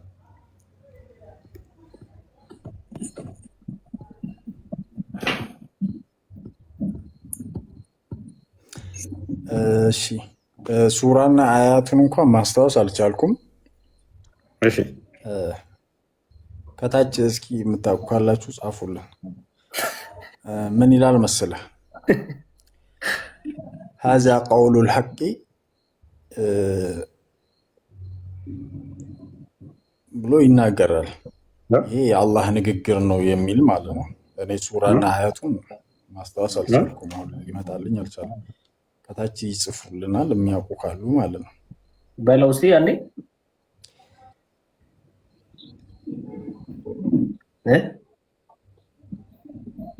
ነገሞ አረብኛው ነው ራሱ አዛቀውሉን ሐቂን ያለው አዛቀውሉን ሐቂን ያለው እና እኔ ደግሞ ሌላ ጥያቄ ልጠይቅ። ቆይ አንዴ ጠይባ ቀጥይ። እሺ ፎይኔ ጥያቄ ላንተ ነው ማለት ነው። ከይቅርታ ጋር ያው እንድትመልስልኝ ስለፈለግኩ ነው። ኢየሱስ ጌታ ነው፣ ኢየሱስ ለኛ ብሎ ተሰቀለ ሞተ ከተባለ ኢየሱስን የገደለውና የሰቀለው ማን ነው? ኦኬ ክርስቶስ ለኛ ስንል ሲል ሞተ። ክርስቶስ ከሞተ የገደለው ማን ነው ነው? አዎ ኦኬ ክርስቶስ በስጋ መጥቷል። በስጋ የመጣውም ደግሞ ለኛ ቤዛ ሊሆን የመጣው በፍቃዱ ነው የመጣው፣ በፍቃዱም ነው የሞተው። ነፍሴን ላነሳት ስልጣን አለኝ፣ ላኖራትም ስልጣን አለኝ። ነገር ግን አሳልፈው የሰጡት በክፉ ልባቸው ሴጣን ያደረ፣ በደንብ አስተውይ፣ ልባቸው ሴጣን የገባ የሴጣንን ስራ የሚሰሩ አሳልፈው ሰጥተውታል፣ ለሞት አሳልፈው ሰጥተውታል፣ ሰቅለውታል። ዮሐንስ ወንጌል ምዕራፍ 10 ላይ እንደሚናገረው እነኚህ ግን በኃይላቸው እሱ ጌታ ከሆነ ከጌታ የበለጠ ማን ይገለዋል? ማለት እሱ አምላክ ተሆነ ማን ገደለው? ከሱ ሌላ ከሱ በላይ ነበረ ማለት ግልጽ እንዲሆንልኝ ነው። እኔ ክርክር ጭቅጭቅ ምናምን ሳይሆን ማለት ጥያቄ ብቻ ስለሆነብኝ ነው። በደንብ አልሰማሽኝም ነበር ማለት ነው። በፍቃዱ ነው ነፍሱን አሳልፎ የሰጠው። እነሱ ጉልበት ኖሯቸው ኃይል ኖሯቸው እሱ ሳይፈልግ በግዴታ እነሱ የበላይ ሆነው አይደለም። እነሱ ክፉ ሀሳብ አላቸው፣ በልባቸው ሴጣን ገብቷል። የሴጣንን ስራ ነው የሚሰሩት። ዮሐንስ ወንጌል ምዕራፍ 8 ላይ ቁጥር 44 እንደሚናገረው እናንተ ከአባታችሁ ናችሁ፣ የአባታችሁን ስራ ልታደርጉ ትወዳላችሁ፣ እሱም ዲያብሎስ ነው፣ ሐሰተኛ ሐሰት አባት ነው፣ ነፍሰ ገዳይ ነው አለ። የአባታቸውን ስራ ዘው መጡ፣ እርሱን ሊገሉ የአባታቸውን ስራ ዘው መጡ። ምንድነው የአባታቸው ስራ? ነፍስ መግደል ነው። ነገር ግን ክርስቶስን ሲገሉ ወይም ደግሞ ሲሰቅሉ የአባታቸውን ስራ ዘው መጥተው እሱን እንደዛ ሲያደርጉ እሱ ሳይፈልግ አቅም ሳይኖረው እነሱ አቅም ኖሯቸው የእነሱ አቅም በልጦ ነው ወይ? አይደለም። እንዲህ ይላል፣ ነፍሴን ደግሞ አነሳት ዘንድ አኖራለሁና ስለዚህ አብ ይወደኛል አለ። እኔ በፍቃዴ በደንብ አስተውይ፣ እኔ በፍቃዴ አኖራታለሁ እንጂ ከኔ ማንም አይወስዳትም አለ።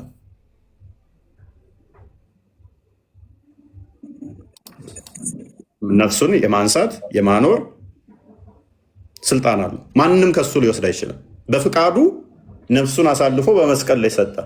እስከ ሞት ድረስ ወደደ። ማቴዎስ ወንጌል ምዕራፍ 20 ቁጥር 28 አንዴ ክፈተው። አስቀድሞም የመጣው ክርስቶስ ሊሰቀል ነው ለኛ፣ ሊሞት ነው ለኛ፣ ካሳ ሊክስ ነው የመጣው።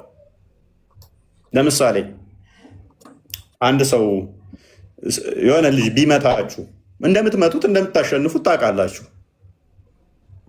ልጁ ግን የሆነ ክፉ እንትን አለበትና መታችሁ ወይን አደማችሁ።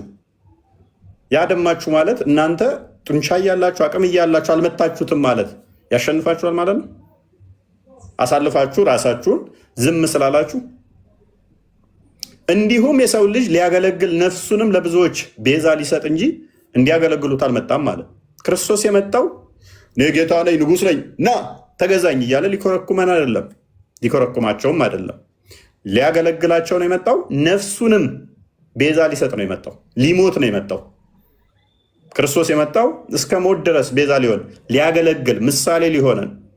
አንደኛ ጴጥሮስ ምዕራፍ 3 ምዕራፍ 2 ቁጥር 20 አካባቢ አንድ ክፈተው።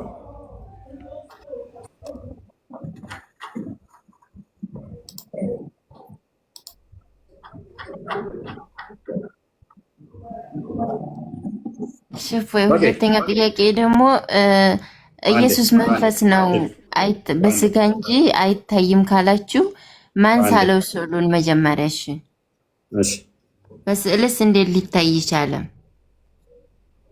እሺ፣ ኃጢአትን አድርጋችሁ ብትታገሱ ምን ክብር አላችሁ? ነገር ግን መልካም አድርጋችሁ መከራን ስትቀበሉ ብትታገሱ ይህ ነገር በእግዚአብሔር ዘንድ ምስጋና ይገባል አለ። ኃጢአት ሰርቶ ሰው ቢታገስ ስማሽ አይደለም። ኃጢአት ሳያደርግ አንድ ሰው ምንም ሳይበድል አንድ ትንሽዬ ልጅ የሆነ ደካማ ደቃቃ በጥፊ ብለህ እንደምጥለው እያወቅ ሲሰድብህ ሲመታ ብትታገስ ትልቅ ክብር አለ። ትልቅ ክብር አለ። ወንጀል ሰርተህ ብትመታ ብትታገስ ዚስማች ነው። ወንጀል ስለሰራ ለምን ትወጣለህ? ወንጀል ሳትሰራ ብትመታስ ግን ወንጀል ሳትሰራ ብትመታስ ያኔ ብትታገስስ ትልቅ ክብር አለ። ጥፋት ሳታጠፋ ይህን ሊያስተምረ መጣ። የተጠራችሁት ለዚህ ነውና አለ። የተጠራ ነው ለምንድን ነው? ለዚህ ነው። ክርስቶስ በነፃ በፍቃዱ መጥቶ ነፍሱን ለእኛ እስከ መስጠት ድረስ ክርስቶስ ደግሞ ፍለጋውን እንድትከተሉ ምሳሌ ትቶላችሁ ስለ እናንተ መከራን ተቀብሏልና እሱን እንድንከተል እሱን እንድንመስል ፍለጋውን ትቶልን ሄደ ማለት ነው። እሱ ምሳሌ እንድናደርግ ማለት ነው። እርሱ ኃጢአት አላደረገም፣ ተንኮልም በአፉ አልተገኘም።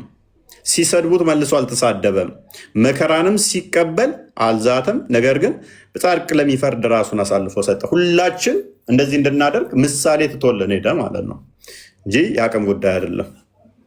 ማን ሳለው ለሚለው ክርስቶስ በስጋ የተገለጠ አምላክ ነው። ያ በስጋ የተገለጠ ደግሞ ይታያል አይታይም፣ አልታየም አላልንም። ተገለጠ ካልን እኮ ታይቷል እያልን ነው። ማናየው ኢየሱስን ላችሁ ማለት ነው። ይታያል፣ በስጋ የተገለጠው ታይቷል። መታየት ብቻ ሳይሆን ከነሱ ጋር ተመላልሷል። እግራቸውንም አጥቧቸዋል። ቅድም እንዳሳየሽ ቆስጠንጢኖስ አገኘሽን ጦይባ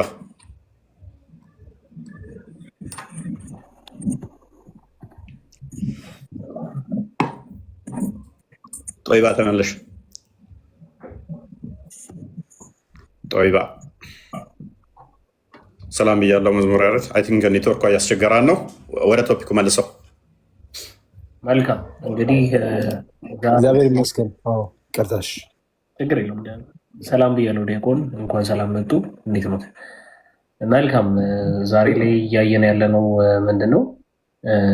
ቁርአን ፍጡር ነው ወይስ ምንድን ነው? ይህንን እንድትነግሩን ነው እየጠበቅን ያለ ነው። አይ ቲንክ ኤስ ነኝ ተነኛ ነች። ኤስ ነኝ አለሽ እህታችን። ሰላም እንደት ናችሁ? ሰላም ናችሁን? እንዴት ነሽ? እኔ ጥያቄያችሁን ልመልስ ሳይሆን የራሴን ጥያቄ ጠይቅ ነው የመጣሁት። ሞክሪ እስኪ። ቁርአን ፍጡር ነው ብለሽ ታምኛለሽ? ነው ፍጡር አይደለም? እኔ እሱን ልመልስ አይደለም፣ የራሴ ጥያቄ አለኝ። የራሴን ጥያቄ ጠይቅ። ጥያቄን ካልተቀበላችሁ ማለት ነው። እሺ ቆይ ትንሽ እንቀጥላለን። ዘይነዲ ጥያቄ ያለኝ ነው። ጥያቄ ለመጠየቅ ነው።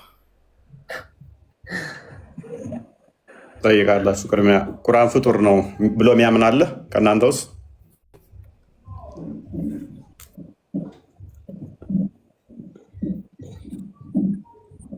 ቁርአን ፍጡር ነው ብሎ የሚያምን ማን ነው? ወይንም ፍጡር አይደለም ብሎ የሚያምን? ይቅርታ፣ እሱ እውቀቱ የለም። እውቀቱ ሲኖረኝ እመልስልሃለሁ እና እንዲማር ነው መጣሁት እዚህ። ይህን አልተማርክም ወንድማችን? እንዴት ነው? ፈቃደኛ ከሆናችሁ አስተናግዱን። ቁርአን እስነኝ ቀጥይ።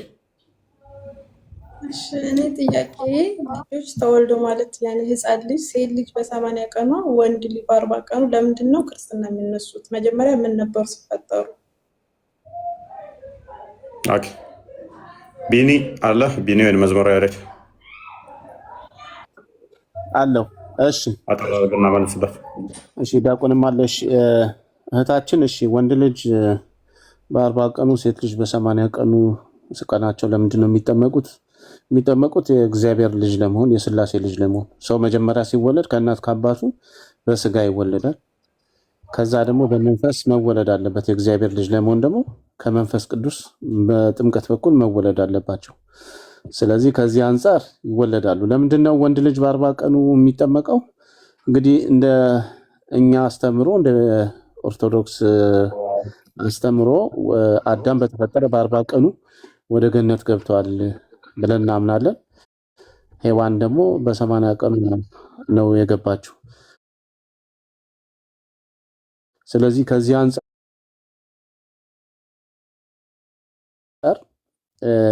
ጥምቀት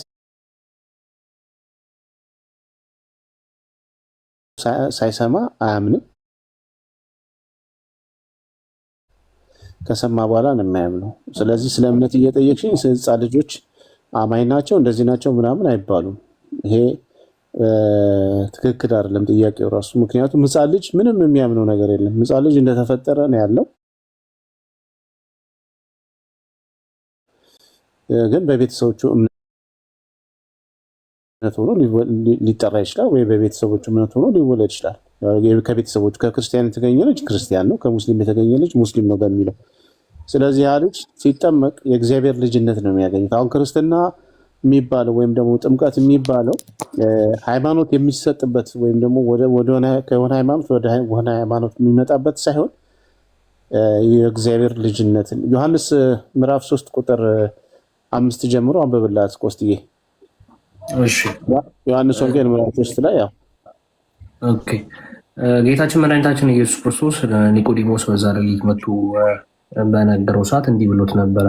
ኢየሱስም መለሰ እንዲህ ሲል እውነት እውነት እልሃለሁ ሰው ከውሃና ከመንፈስ ካልተወለደ በቀር ወደ እግዚአብሔር መንግስት ሊገባ አይችልም አለው። ምን አለ? ሰው ከውሃና ከመንፈስ ካልተወለደ በቀር ወደ እግዚአብሔር መንግስት ሊገባ አይችልም አለ። ከስጋም የተወለደ ስጋ ነው፣ ከመንፈስ የተወለደ መንፈስ ነው ብሎ ነገረው። ያ ስለዚህ አንድ ህፃን ልጅ ሲወለድ ስጋ ነው። በጣም ጥሩ። ስለዚህ አንድ ህፃን ልጅ ሲወለድ ምንድነው? ስጋ ነው፣ ወይም ለእናት ለአባቱ ልጅ ነው ማለት ነው። ከዚያ እግዚአብሔር ልጅነት ያስፈልጋል። ይሄ ለምንድን ነው የሆነ ካልሽ አስቀድሞ በእርግጥ እንደዚህ አልነበረም። አዳም እግዚአብሔር ሲፈጥረው አስቀድሞ ከምድር አፈር አበጀው። ከዛ በኋላ ያቺ ምድር ደግሞ በምንድነው በውሃ የተጠመቀች የእግዚአብሔር መንፈስ ባለባት ውሃ የተጠመቀች ናት። ስለዚህ ከፈጠረው በኋላ አስገባው። ከዛ በኋላ ገነት ገብቶ ነበር። ግን ምን ያደረገ መሰለሽ? አዳም ኃጢአትን ሰርቶ ከገነት በሚወጣበት ሰዓት ላይ ሁሉም የአዳም ልጆች ከእግዚአብሔር ልጅነት ጸጋ ራቁ ማለት ነው። ምክንያቱም አስቀድሞ እግዚአብሔር አዳምን በመልኩ እንደ ምሳሌው አድርጎ ፈጠረው። ከዛ በኋላ ገነት አስገባ። ሁሉም የእግዚአብሔር ምሳሌ ነበር። ሰው ሲበድል ግን ምን ሆነ? አዳም በራሱ ምሳሌ መውለድ ጀመረ ማለት ነው። ዘፍጥረት 5 ላይ አዳም ሴትን በራሱ ምሳሌ አድርጎ ወለደው ይላል። ስለዚህ ያ ምሳሌ ሰው የእግዚአብሔር ልጅነት ጸጋ የሌለው ሰው ብቻ የሆነ ሆኖ ነው የሚወለደው። ስለዚህ ያን ልጅነት ለማግኘት ግዴታ ከመንፈስ ቅዱስ መወለድ አለበት። ስለዚህ ሰው ከመንፈስ ቅዱስ ይወለዳል። ከዚያ የስላሴ ልጅ ይባላል፣ የእግዚአብሔር ልጅ ይባላል፣ የመንግስቱ ወራሽ ይሆናል ማለት ነው። ስለዚህ ከሆነ እምነት ወደ ሆነ እምነት እየመጣ ሳይሆን ከስጋ ማንነት ወደ እግዚአብሔር ልጅነት የሚቀየርበት ወይም የሚመጣበት መንገድ ነው ጥምቀት እንጂ ሃይማኖት የሚቀየርበት አይደለም። ሳሙኤል እንኳን ደህና መጣሽ እህቶች። እንኳን ደህና ቆያችሁ። መልካም ሙስሊም ነሽ? አዎ ነኝ። መልካም። ቁርአን ምን ብለሽ ነው የምታምኚው? ቁርአንን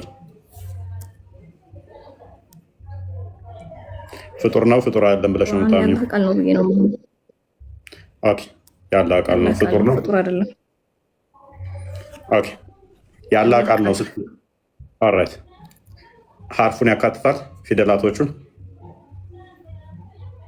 ሁሉ ነው። ኦኬ ስለዚህ ፊደላቱን ፍጡር አይደሉም ማለት ነው። ስለዚህ አሊፍ ላም ሚም እነኛ አሁን ፍጡር ያልሆኑ ናቸው ማለት ነው። ራይት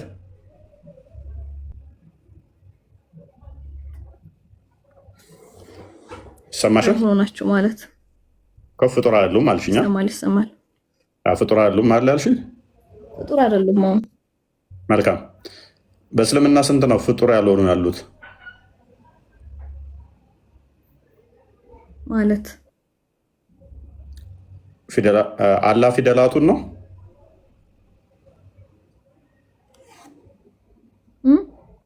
አላህ ፊደሉን አላህ ነው ማለት እንችላለን? አዎ። አላህ አሊፍ መሆን ይችላል? አዎ። አሊፍ አላህ ነው? አዎ።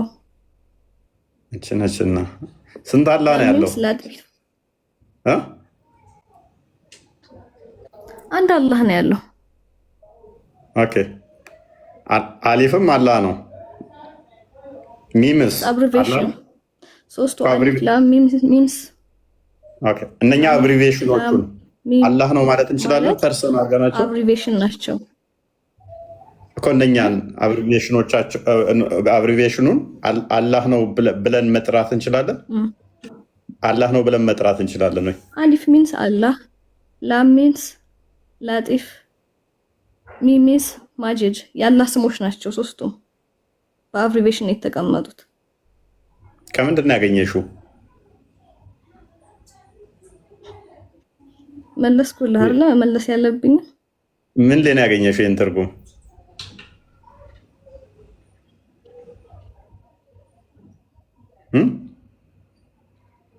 ስቲል ልስማማልሽ። እሺ ስሙን አሁን በልራው እነኚህ ፊደላቶቹም ጭምር ፍጡር አይደሉም ብለሽኛል አይደለ?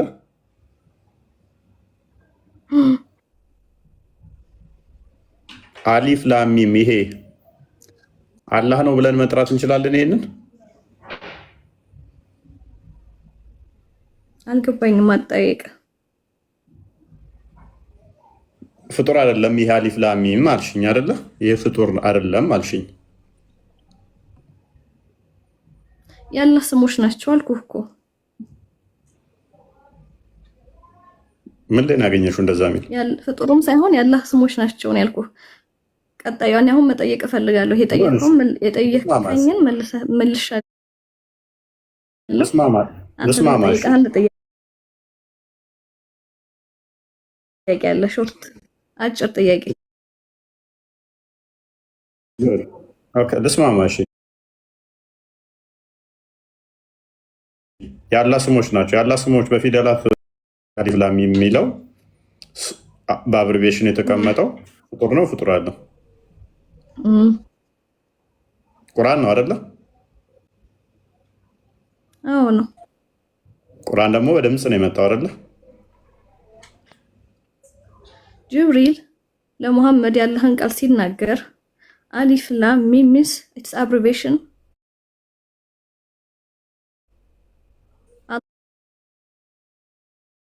አላህ ያለ እኔ ተስማማሁልሽ አብሪቬሽን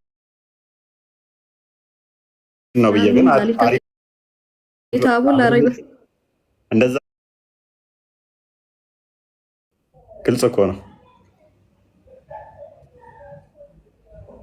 ይሄ እያየነው ያለነው አሁን አሊፍ ላም የሚለው ጥያቄ ላይ እየገባህ ነው። እያየናት ያለችው ነገር ፍጡር ነው ፍጡር አይደለም? አጭር መልስ እየመለስኩልህ ነው። ቆይ አዳምጠኝ። አጭር መልስ እየመለስኩልህ ነው። አላህ ሱብሃነሁ ወተዓላ ለጅብሪል አለይሂ ሰላም ወይም ለገብርኤል መልእክት አደረሰ። ጅብሪል ደግሞ ለነብያችን ይሄንን ያላህ ቃል አሰማ ማለት ነው። አሊፍ ላም ሚም ኢትስ አብሪቬሽን መጀመሪያ ነው የቁርአን መነሻ። ይሄ ማለት የአላህ ስሞች ናቸው ሶስቱም ማለት ነው። አሊፍ ሚንስ አላህ ማለት ነው። ላም ሚንስ ላጢፍ ወይም ኢንቪዚብል የማይታየው ለማለት ነው። ሚም ሚንስ ኢትስ ላይክ ማጂክ ወይም ግሎሪየስ ለማለት ነው። ስለዚህ ሶስቱም የአላህ ስሞች ናቸው ማለት ነው። ስለዚህ ፍጡር ነው ፍጡር አይደለም ከሚለው ጋር ያገናኘው ትርጉሙ ጋር እኮ አይደለም። እኛ አሁንም ትርጉሙን አይደለም እየጠየቅንሽ ያለ ነው። አብሪቬሽኑ ምን ይላል ምናምን አይደለም። በዚሁ እንደዚሁ ነው የመጣው አይደለ? ፊደሉን ይዞ ነው የመጣው አይደለ? ሲመጣ ጅብሪል። ስለዚህ ፍጡር ነው ፍጡር አይደለም? እሱ ፊደሉ ግልጽ አልሆነልኝም። ማጠያየቅ አሊፍ የሚለው ፍጡር ነው ፍጡር አይደለም? እኔ ፍጡር ማቆይ የተፈጠረ ነገር ብቻ ነው። ከዛ ውጭስ ያለው ቁርአን የአላህ ቃል እንደሆነ ነው የማውቀው፣ የአላህ ንግግር።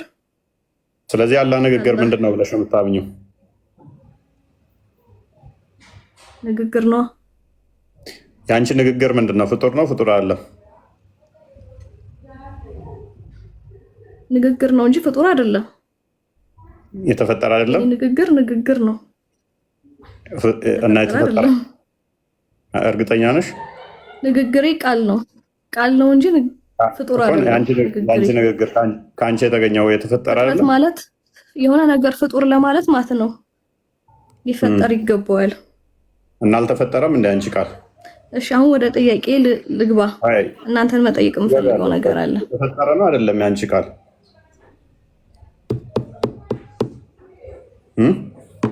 የተፈጠረ ነው አይደለም? ኢትስ ንግግር ነው ፍጡር አይደለም። እኔ ነኝ የተፈጠርኩት እንጂ ስማኛ፣ እኔ ነኝ የተፈጠርኩት። አንቺ ስትፈጠሪ ፍጡር ሊባል አይችልም። አለቃልሽ ነው እንዳንቺ የተፈጠርሽው። እኔ ነኝ የተፈጠርኩት። እኔ ነኝ ፍጡር ልባል የምችለው እንጂ ቃላቴ ፍጡር ነው ሊባል አይችልም። እኔ ፍጡር ነኝ። ነገር ግን የምናገረው ንግግር ቀላል። አንቺ የምትናገረው አንቺም ፈጠረሽ አይደለ? ቃሌ ምንድነው? ከኔ የሚወጣው ቃል ፍጡር ሊባል አይችልም። እኔ ነኝ ፍጡር። ከፍጡሯ ደግሞ የሚወጣው ቃል ንግግር ነው። አላህ ደግሞ መለኮት ነው፣ ፍጡር አይደለም። ከመለኮት የሚወጣው ቃል ደግሞ ምንድነው? ቁርአን ይባላል ማለት ነው በአጭር አማርኛ። አንቺም ፈጠረሽ አይደለ?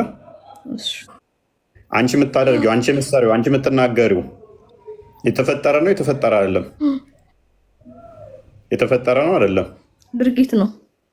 ድርጊቱ ድርጊት ነው የሚባለው። በጣም አስቸጋሪ ነው። እኔ ነኝ አልኩህ። ለምሻው ሱራ 17 አንተ አጭር አማርኛ እኮ ነው እየመለስኩልህ ያለሁት። እኔ ፍጡር የምባለው እኔ ነኝ። ገብቶሃል? የኔ ደግሞ ቃል ንግግሬ ነው። ሂዳ አድርጎ አይደለም አንቺን የፈጠረሽ ስተናቃለሽ ንግግር ነው የሚባለው። ስቺን አንብቢያት። እሺ አሁን ጥያቄ መጠየቅ እፈልጋለሁ። እናንተ ይሄን አንብቢው እስኪ።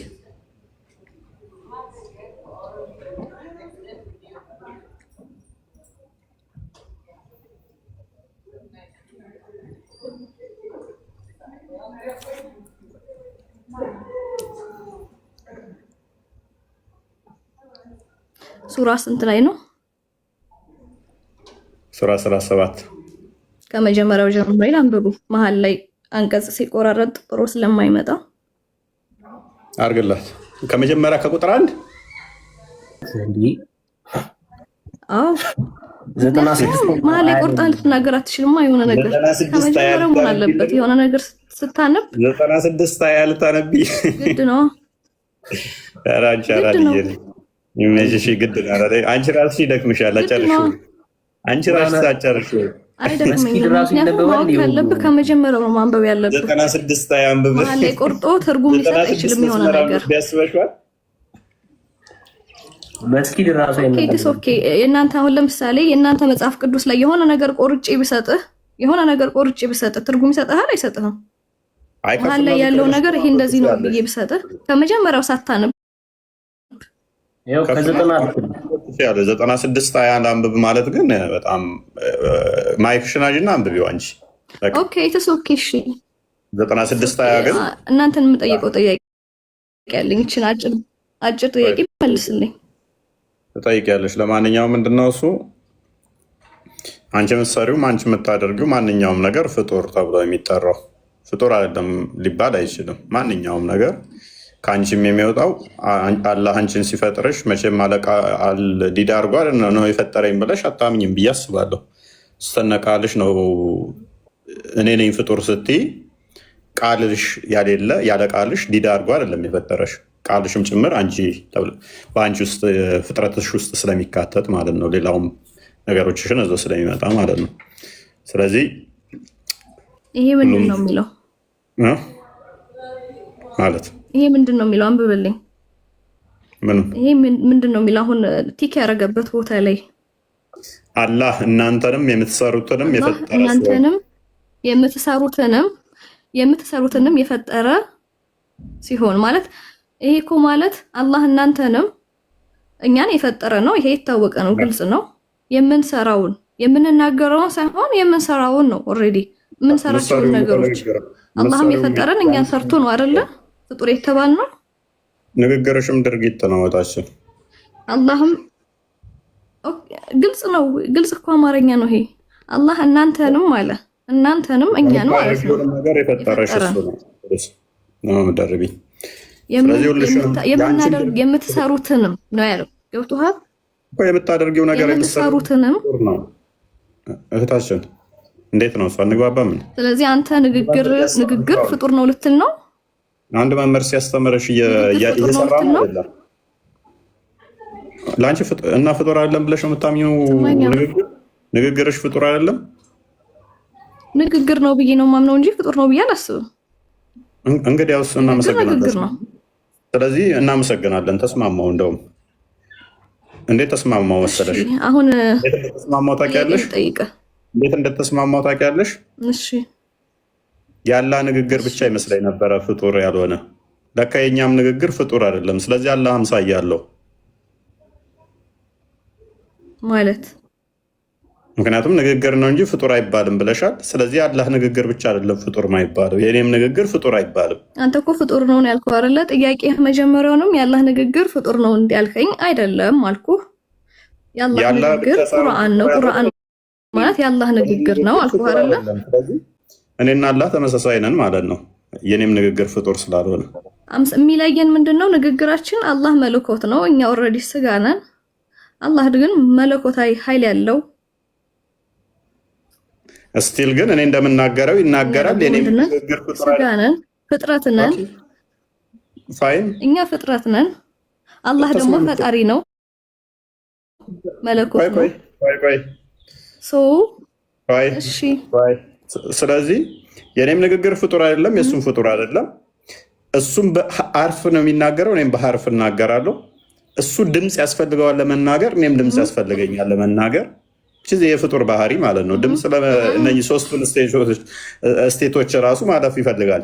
ሶሊድ፣ ሊኩዊድ እና ጋዝ እነኝን ስቴቶች አልፎ ነው እንትን የሚሄደው። ስለዚህ ምንድን ነው ከዚህ የምንረዳው የግዴታ ፍጥረት ያስፈልገዋል ማለት ነው አላህ ለመናገር። እንዳንቺ አባባል ለምን ፍጥረት ያስፈልገዋል? እኔ ፍጥረት ያስፈልገኛል። ለምን ፍጥረት ያስፈልገዋል? ምክንያቱም ድምፅ ሳውንድ ዌቭ ያስፈልገኛል። ራሴ መናገር እየቻልኩ ፍጥረት ባይኖር እኔ ፍጥረት ያስፈልገኛል። በደንብ ያስፈልግሻል። ፍጥረት ባይኖር ኖሮ ሳውንድ ዌቭ መሄድ አይችልም። ምክንያቱም የአንቺን ድምፅ ይዞ ለምሳሌ የሆነ ቦታ ብትጣሪ የአንቺ ቮይስ የሚሄደው በዛ በኤር ተጭኖ ወደዛኛው ሰውዬ ጋር ይደርሳል። ልክ አሁን ፍጥረት ኔትወርክ ተፈጥሮ በዛ ኔትወርክ ሲስተም አማካኝነት ወደ እኔ የአንቺ ድምፅ የኔ ኢሜጅ ደግሞ ወደ አንቺ በኔትወርክ ሲስተም እንደሚሄድ ሁሉ የአንቺን ድምፅ የሚያስተላልፍ ሌላ ሲስተም ያስፈልግሻል። ፍጡር የሆነ ሲስተም ያስፈልጋል። ምክንያቱም ድምፁ ተጭኖ የሚሄድበት ያስፈልገዋል ማለት ነው። ለምን ያስፈልገዋል? ለምን ያስፈልገዋል? አይሄድም አለ በለዛ ያለ ኔትወርክ እንትን መጠቀም ትችያለሽ፣ ስልክ መጠቀም ትችያለሽ። ለምን አሁን እኔ ያወራሁ ነው አይደለ? አንተን በኔትወርክ ነው አይደለም? ዋይፋይ ያለሽ አለሽ? የለኝም እንዳትይ። አለኝ በዳታ። ስለዚህ ዋይፋይ ያስፈልጎሻል። ዋይፋይ ያስፈልጎሻል። ባይኖርም ግን ፊት ለፊት ተገናኝተን ማውራት እንችላለን አይደለ? ቅርብ ብንሆን። ጎበዝ። ቅርብ ሆነን ስንናገር ግን የአንቺ ቮይስ ቫይብሬሽን አለው አይደል? የለውም ድምፅሽ። ሳውንድ ዌቭ ተምረሻል አይደለ? ቫይብሬሽን ማለት ከአንቺ የሚወጣው ሳውንድ አለ። ያ ሳውንድ ወደ እኔ የሚደርስበት ማለት ነው። አለ። ስለዚህ እሱን ደግሞ እንዲተላለፍ ከአንቺ ወደ እኔ እንዲተላለፍ ምን ያስፈልጋል ማለት ነው? ስፔስ ያስፈልጋል፣ ኤር ያስፈልጋል። የአንቺን ድምፅ ዞ ወደ እኔ የሚያመጣ ማለት ነው። ስለሱ ሳይንሱ ተውና ማለት ነው። ስለ ሳይንሱ ተውና ይሄንንም ዋይፋይ ምናምን የሚለውን ትተህ ማለት ነው ፊት ለፊት እኔ እናንተ ብንገናኝ እኮ ፊት ለፊትም ብንገናኝም መግባቢያችን ምንድን ነው? ቋንቋ ስቲል ብንገናኝ ራሱ ምን ያስፈልገናል አልኩሽ? ይሄ ፍጡር ድምፅን እንደዚህ አሁን ሀርፎቹ ተሰካክተው በስርዓት ለምሳሌ አሊፍ ላሚም ይሄንን ሰውዬ ለምሳሌ እንዲሁ ሊለው አይችልም። አስቀድሞ ምን ማወቅ አለበት? አሊፍን ማወቅ አለበት። ከዛስ ሚም ማወቅ አለበት፣ ፊደሉን አይደለ? ከዛ በኋላስ አፉን የፈታ ሰው መሆን አለበት። አፉን የፈታ መሆን አለበት። ይህንን ለማለት ራሱ አሊፍ ላሚም ለማለት ራሱ አፉን መፍታት አለበት። ስለዚህ አፉን የፈታ ሰው አሊፍ ላሚም እንደሚለው ሁሉ አላህም እንደዛ ይላል እያልሽ ነው። አላህም እንደዛ ይላል እያልሽ ነው። አላህ ምንድን ይላል? አሁን እንዳልኩት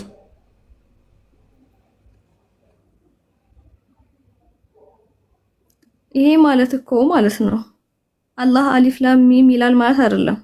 ጅብሪል አለይሂ ሰላም ለነብያችን ሲያወርድ ቁርአንን ሲናገር አሊፍ ላም ሚም ብሎ ተናገር አይደለ? ይሄ ማለት አላህ ተናገረ ማለት አይደለም፣ ቀጥታ ማለት ነው። ስለዚህ አላህ አልነገረውም ለጅብሪል። ቁርአንን ያወረደው ማን ነው? በመጀመሪያ ቁርአን እኮ በዋነኝነት ከአላህ ሲወርድ ዋናው ፍሬ አንኳርና እንትኑ አለ አይደለ? ምኑ? እናንተ ለምሳሌ ማቴዎስ ወንጌል ምናምን ብላችሁ ኢየሱስ እንዲህ አለ። ማን ነው የሚለው? ጥያቄ። ኢየሱስ ክርስቶስ እንዲህ ብሏል የሚለው ማን ነው? ሶስተኛ ወገን አለ ማለት እኮ ነው እናንተ ጋር አለ? ኖ ባይን ያዩትን ኢየሱስ ራሱ ለምሳሌ ኢየሱስ ወይም እግዚአብሔር ፐርሰን አለኛ ጋር ሰሊም ስማኛ ባይን ያዩት ቆይ ትቀጥያለሽ። ባይን ያዩትን ጽፈዋል። ለምሳሌ ምን አይገናኝም እኮ ከእናንተ ጋር የሚገናኝ አይደለም። ፖይንቱን ለምን አነሳሹ? የማይገናኝ ነው። ምክንያቱም አላህና ጅብሪል ያወሩበት ኮሚኒኬሽን አሊፍ ላሚ የምትለዋን ድምፀት ለመሸሽ ብለሽ ለምን ወደዚህ መጣሽ? አይገናኝም እኮ። ቆሽ እናንተ ልጠይቅህ እዚህ ጋር እና እናንተ የመጽሐፍ ቅዱስ የእግዚአብሔር ቃል ነው ብላችሁ ታምናላችሁ አይደለም? እሺ እናምናለን። የእግዚአብሔር ቃል ነው ወይስ የሰው ቃል? የእግዚአብሔር ቃል ብለን የእግዚአብሔር ቃል ነው ብላችሁ ታምናላችሁ አይደለ? እሺ የእግዚአብሔር ቃል ከሆነ የእግዚአብሔር ንግግር ነው ማለት ነው። እሺ እግዚአብሔር ራሱ የሚናገር ከሆነ ለምንድን ነው አብዛኛው ቦታ ላይ ማቴዎስ ወንጌል ማቴዎስ ማቴዎስ ለራሱ አይደለም የሚናገረው ኢቭን ማለት ነው። ማቴዎስ እንዲህ ብሎ ነበረ፣ ሉቃስ እንዲህ ብሎ ነበረ፣ ኢየሱስ እንዲህ እንዳለ እንደተናገረ እንደዚህ ነው አብዛኛው ጊዜ ያለው ማለት ነው። የአላህ ቃል ግን ወይም የእግዚአብሔር ቃል የምትለው እኮ ቀጥታ ከሱ ሲመጣ ነው የሆነ ነገር እኔ እንዲህ ብያለሁ ወይም እግዚአብሔር ወይም ኢየሱስ እንዲህ ብሏል የሚል ሲኖር ነው አይደለ? ግን እናንተ ከአንደኛ ወገን አልፎ ከሁለተኛ ወገን አልፎ ሶስተኛ ወገን ነው የሚያወራው ማለት ነው። ስለዛ ነገር ስለምኑ ነገር ገብቶሃል? ስለምኑ መጽሐፍ ቅዱስ ላይ ስላለው ነገር ማለት ነው። ፖይንትሽን አላገኘሁትም። ግን ምንድነው እሱ? እንደዛ ካልሽ ለምሳሌ ቁርአንሽ ውስጥ ጉንዳን አውርታለች። ስለዚህ ጉንዳን ለምሳሌ በጉንዳን ሸለቆ ውስጥ በመጣችሁ ጊዜ ሱሌማን ሰራዊቱ ሲመጣ እንዳይረግጣችሁ አለች ይላል። ጉንዳንም አውርታለች እኮ ቁርአንሽ ውስጥ። ስለዚህ እንደዛ ከሆነ አንቺ ባመጣሹ ሎጂክ ልስማማ ብል ቁርአንሽን ቀድመሽ ትጥያለሽ ማለት ነው። ቁርአን እንደዛ ብላ ስላወራች አይሚን ጉንዳን ስላወራች ጉንዳን እንዲያለች የሚል ጊዜ ነው የተባለው። አሁን ማቴዎስ እንደዚህ ያለ ነው የተባለው። አይልስን ከሌ እንደዚህ ያለ ከሌ እንደዚህ ያለ ሚል ተጽፎበታል አልሽን።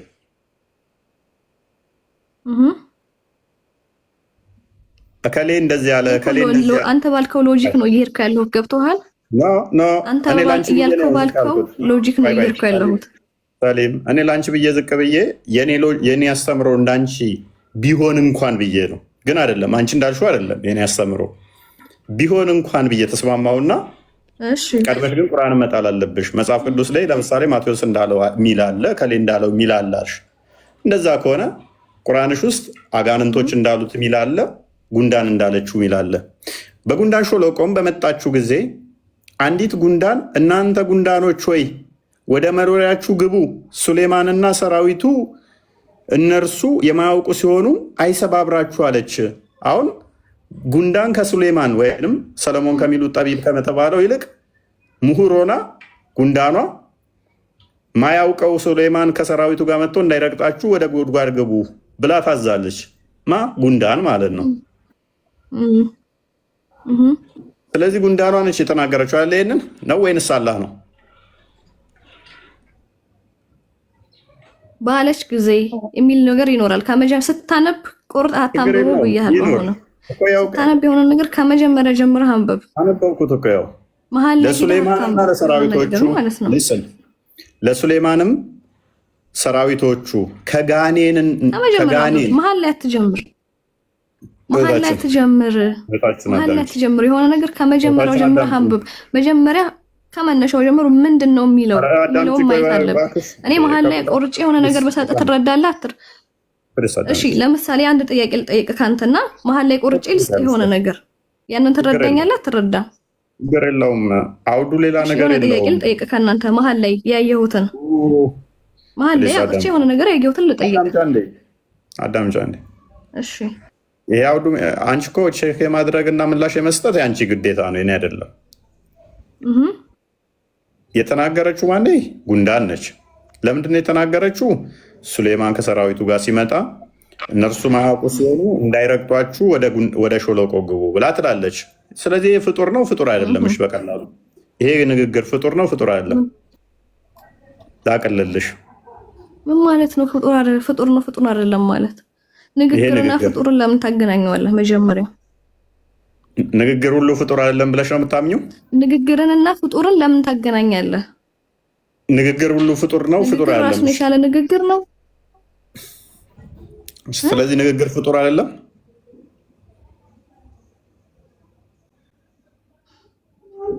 ፍጡር ማለት የተፈጠረ ነገር ነው።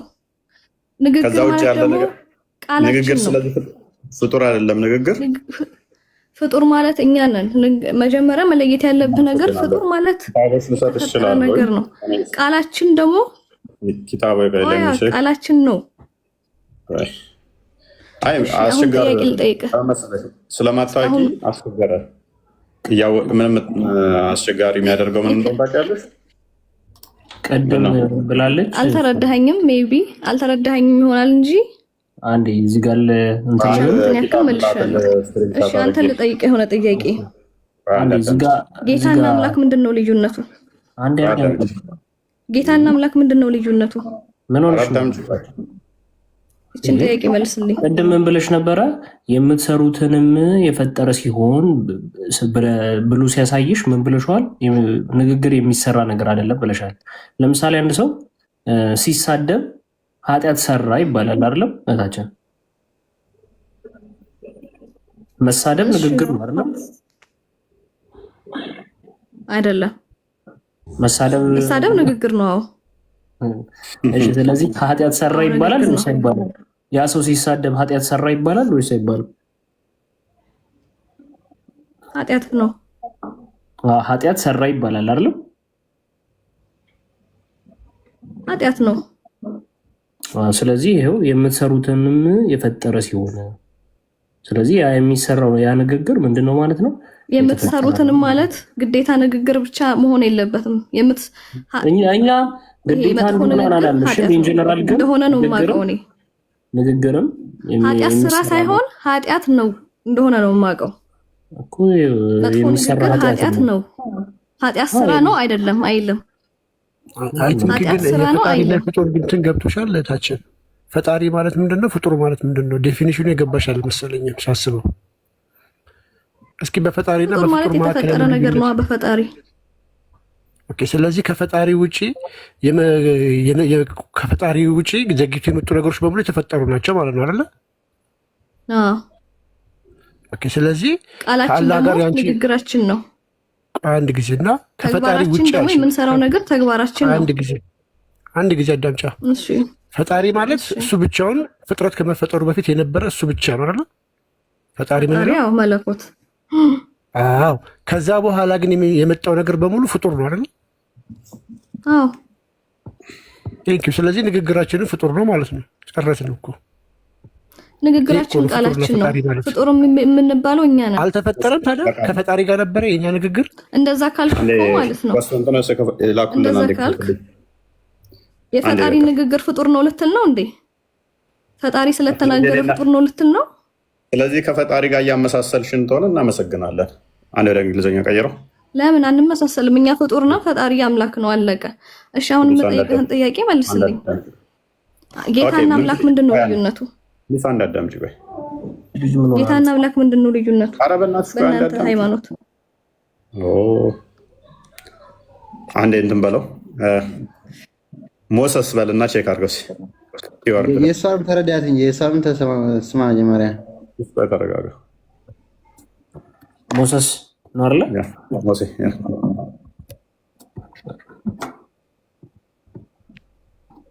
አመጣልህ about Moses? እሺ ኦኬ።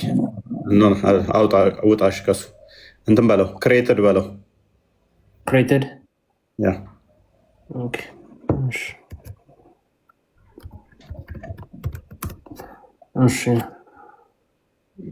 እሺ ውረድ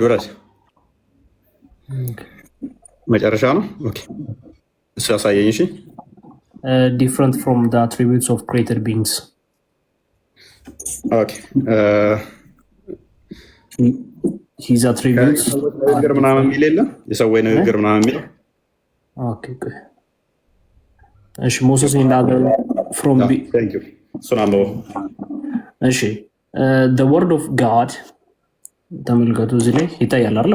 እሺ the word of God is not created ያላ የአምላክ ቃል የተፈጠረ አይደለም። and the words of Moses የሙሳ ቃል and the others from among the created beings are created የሙሳና የሌሎች ደግሞ ከተፈጠሩት ንግግሮች በጠቅላላ እንዳለ የተፈጠረ ነው። and the Quran is the word of God ቁርአን ደግሞ የአምላክ ንግግር ነው፣ የአምላክ ቃል ነው። not their words የነሱ ቃል አይደለም። ተቀጥል አይበቃል። እኔስ ምንድነው እሱ ግልጽ ነው። የሙሴና የሌሎቹ የሰዎች ንግግር ፍጡር ነው። ፍጡር ማይባለው የአምላክ ቃል ነው። ግልጽ ነው።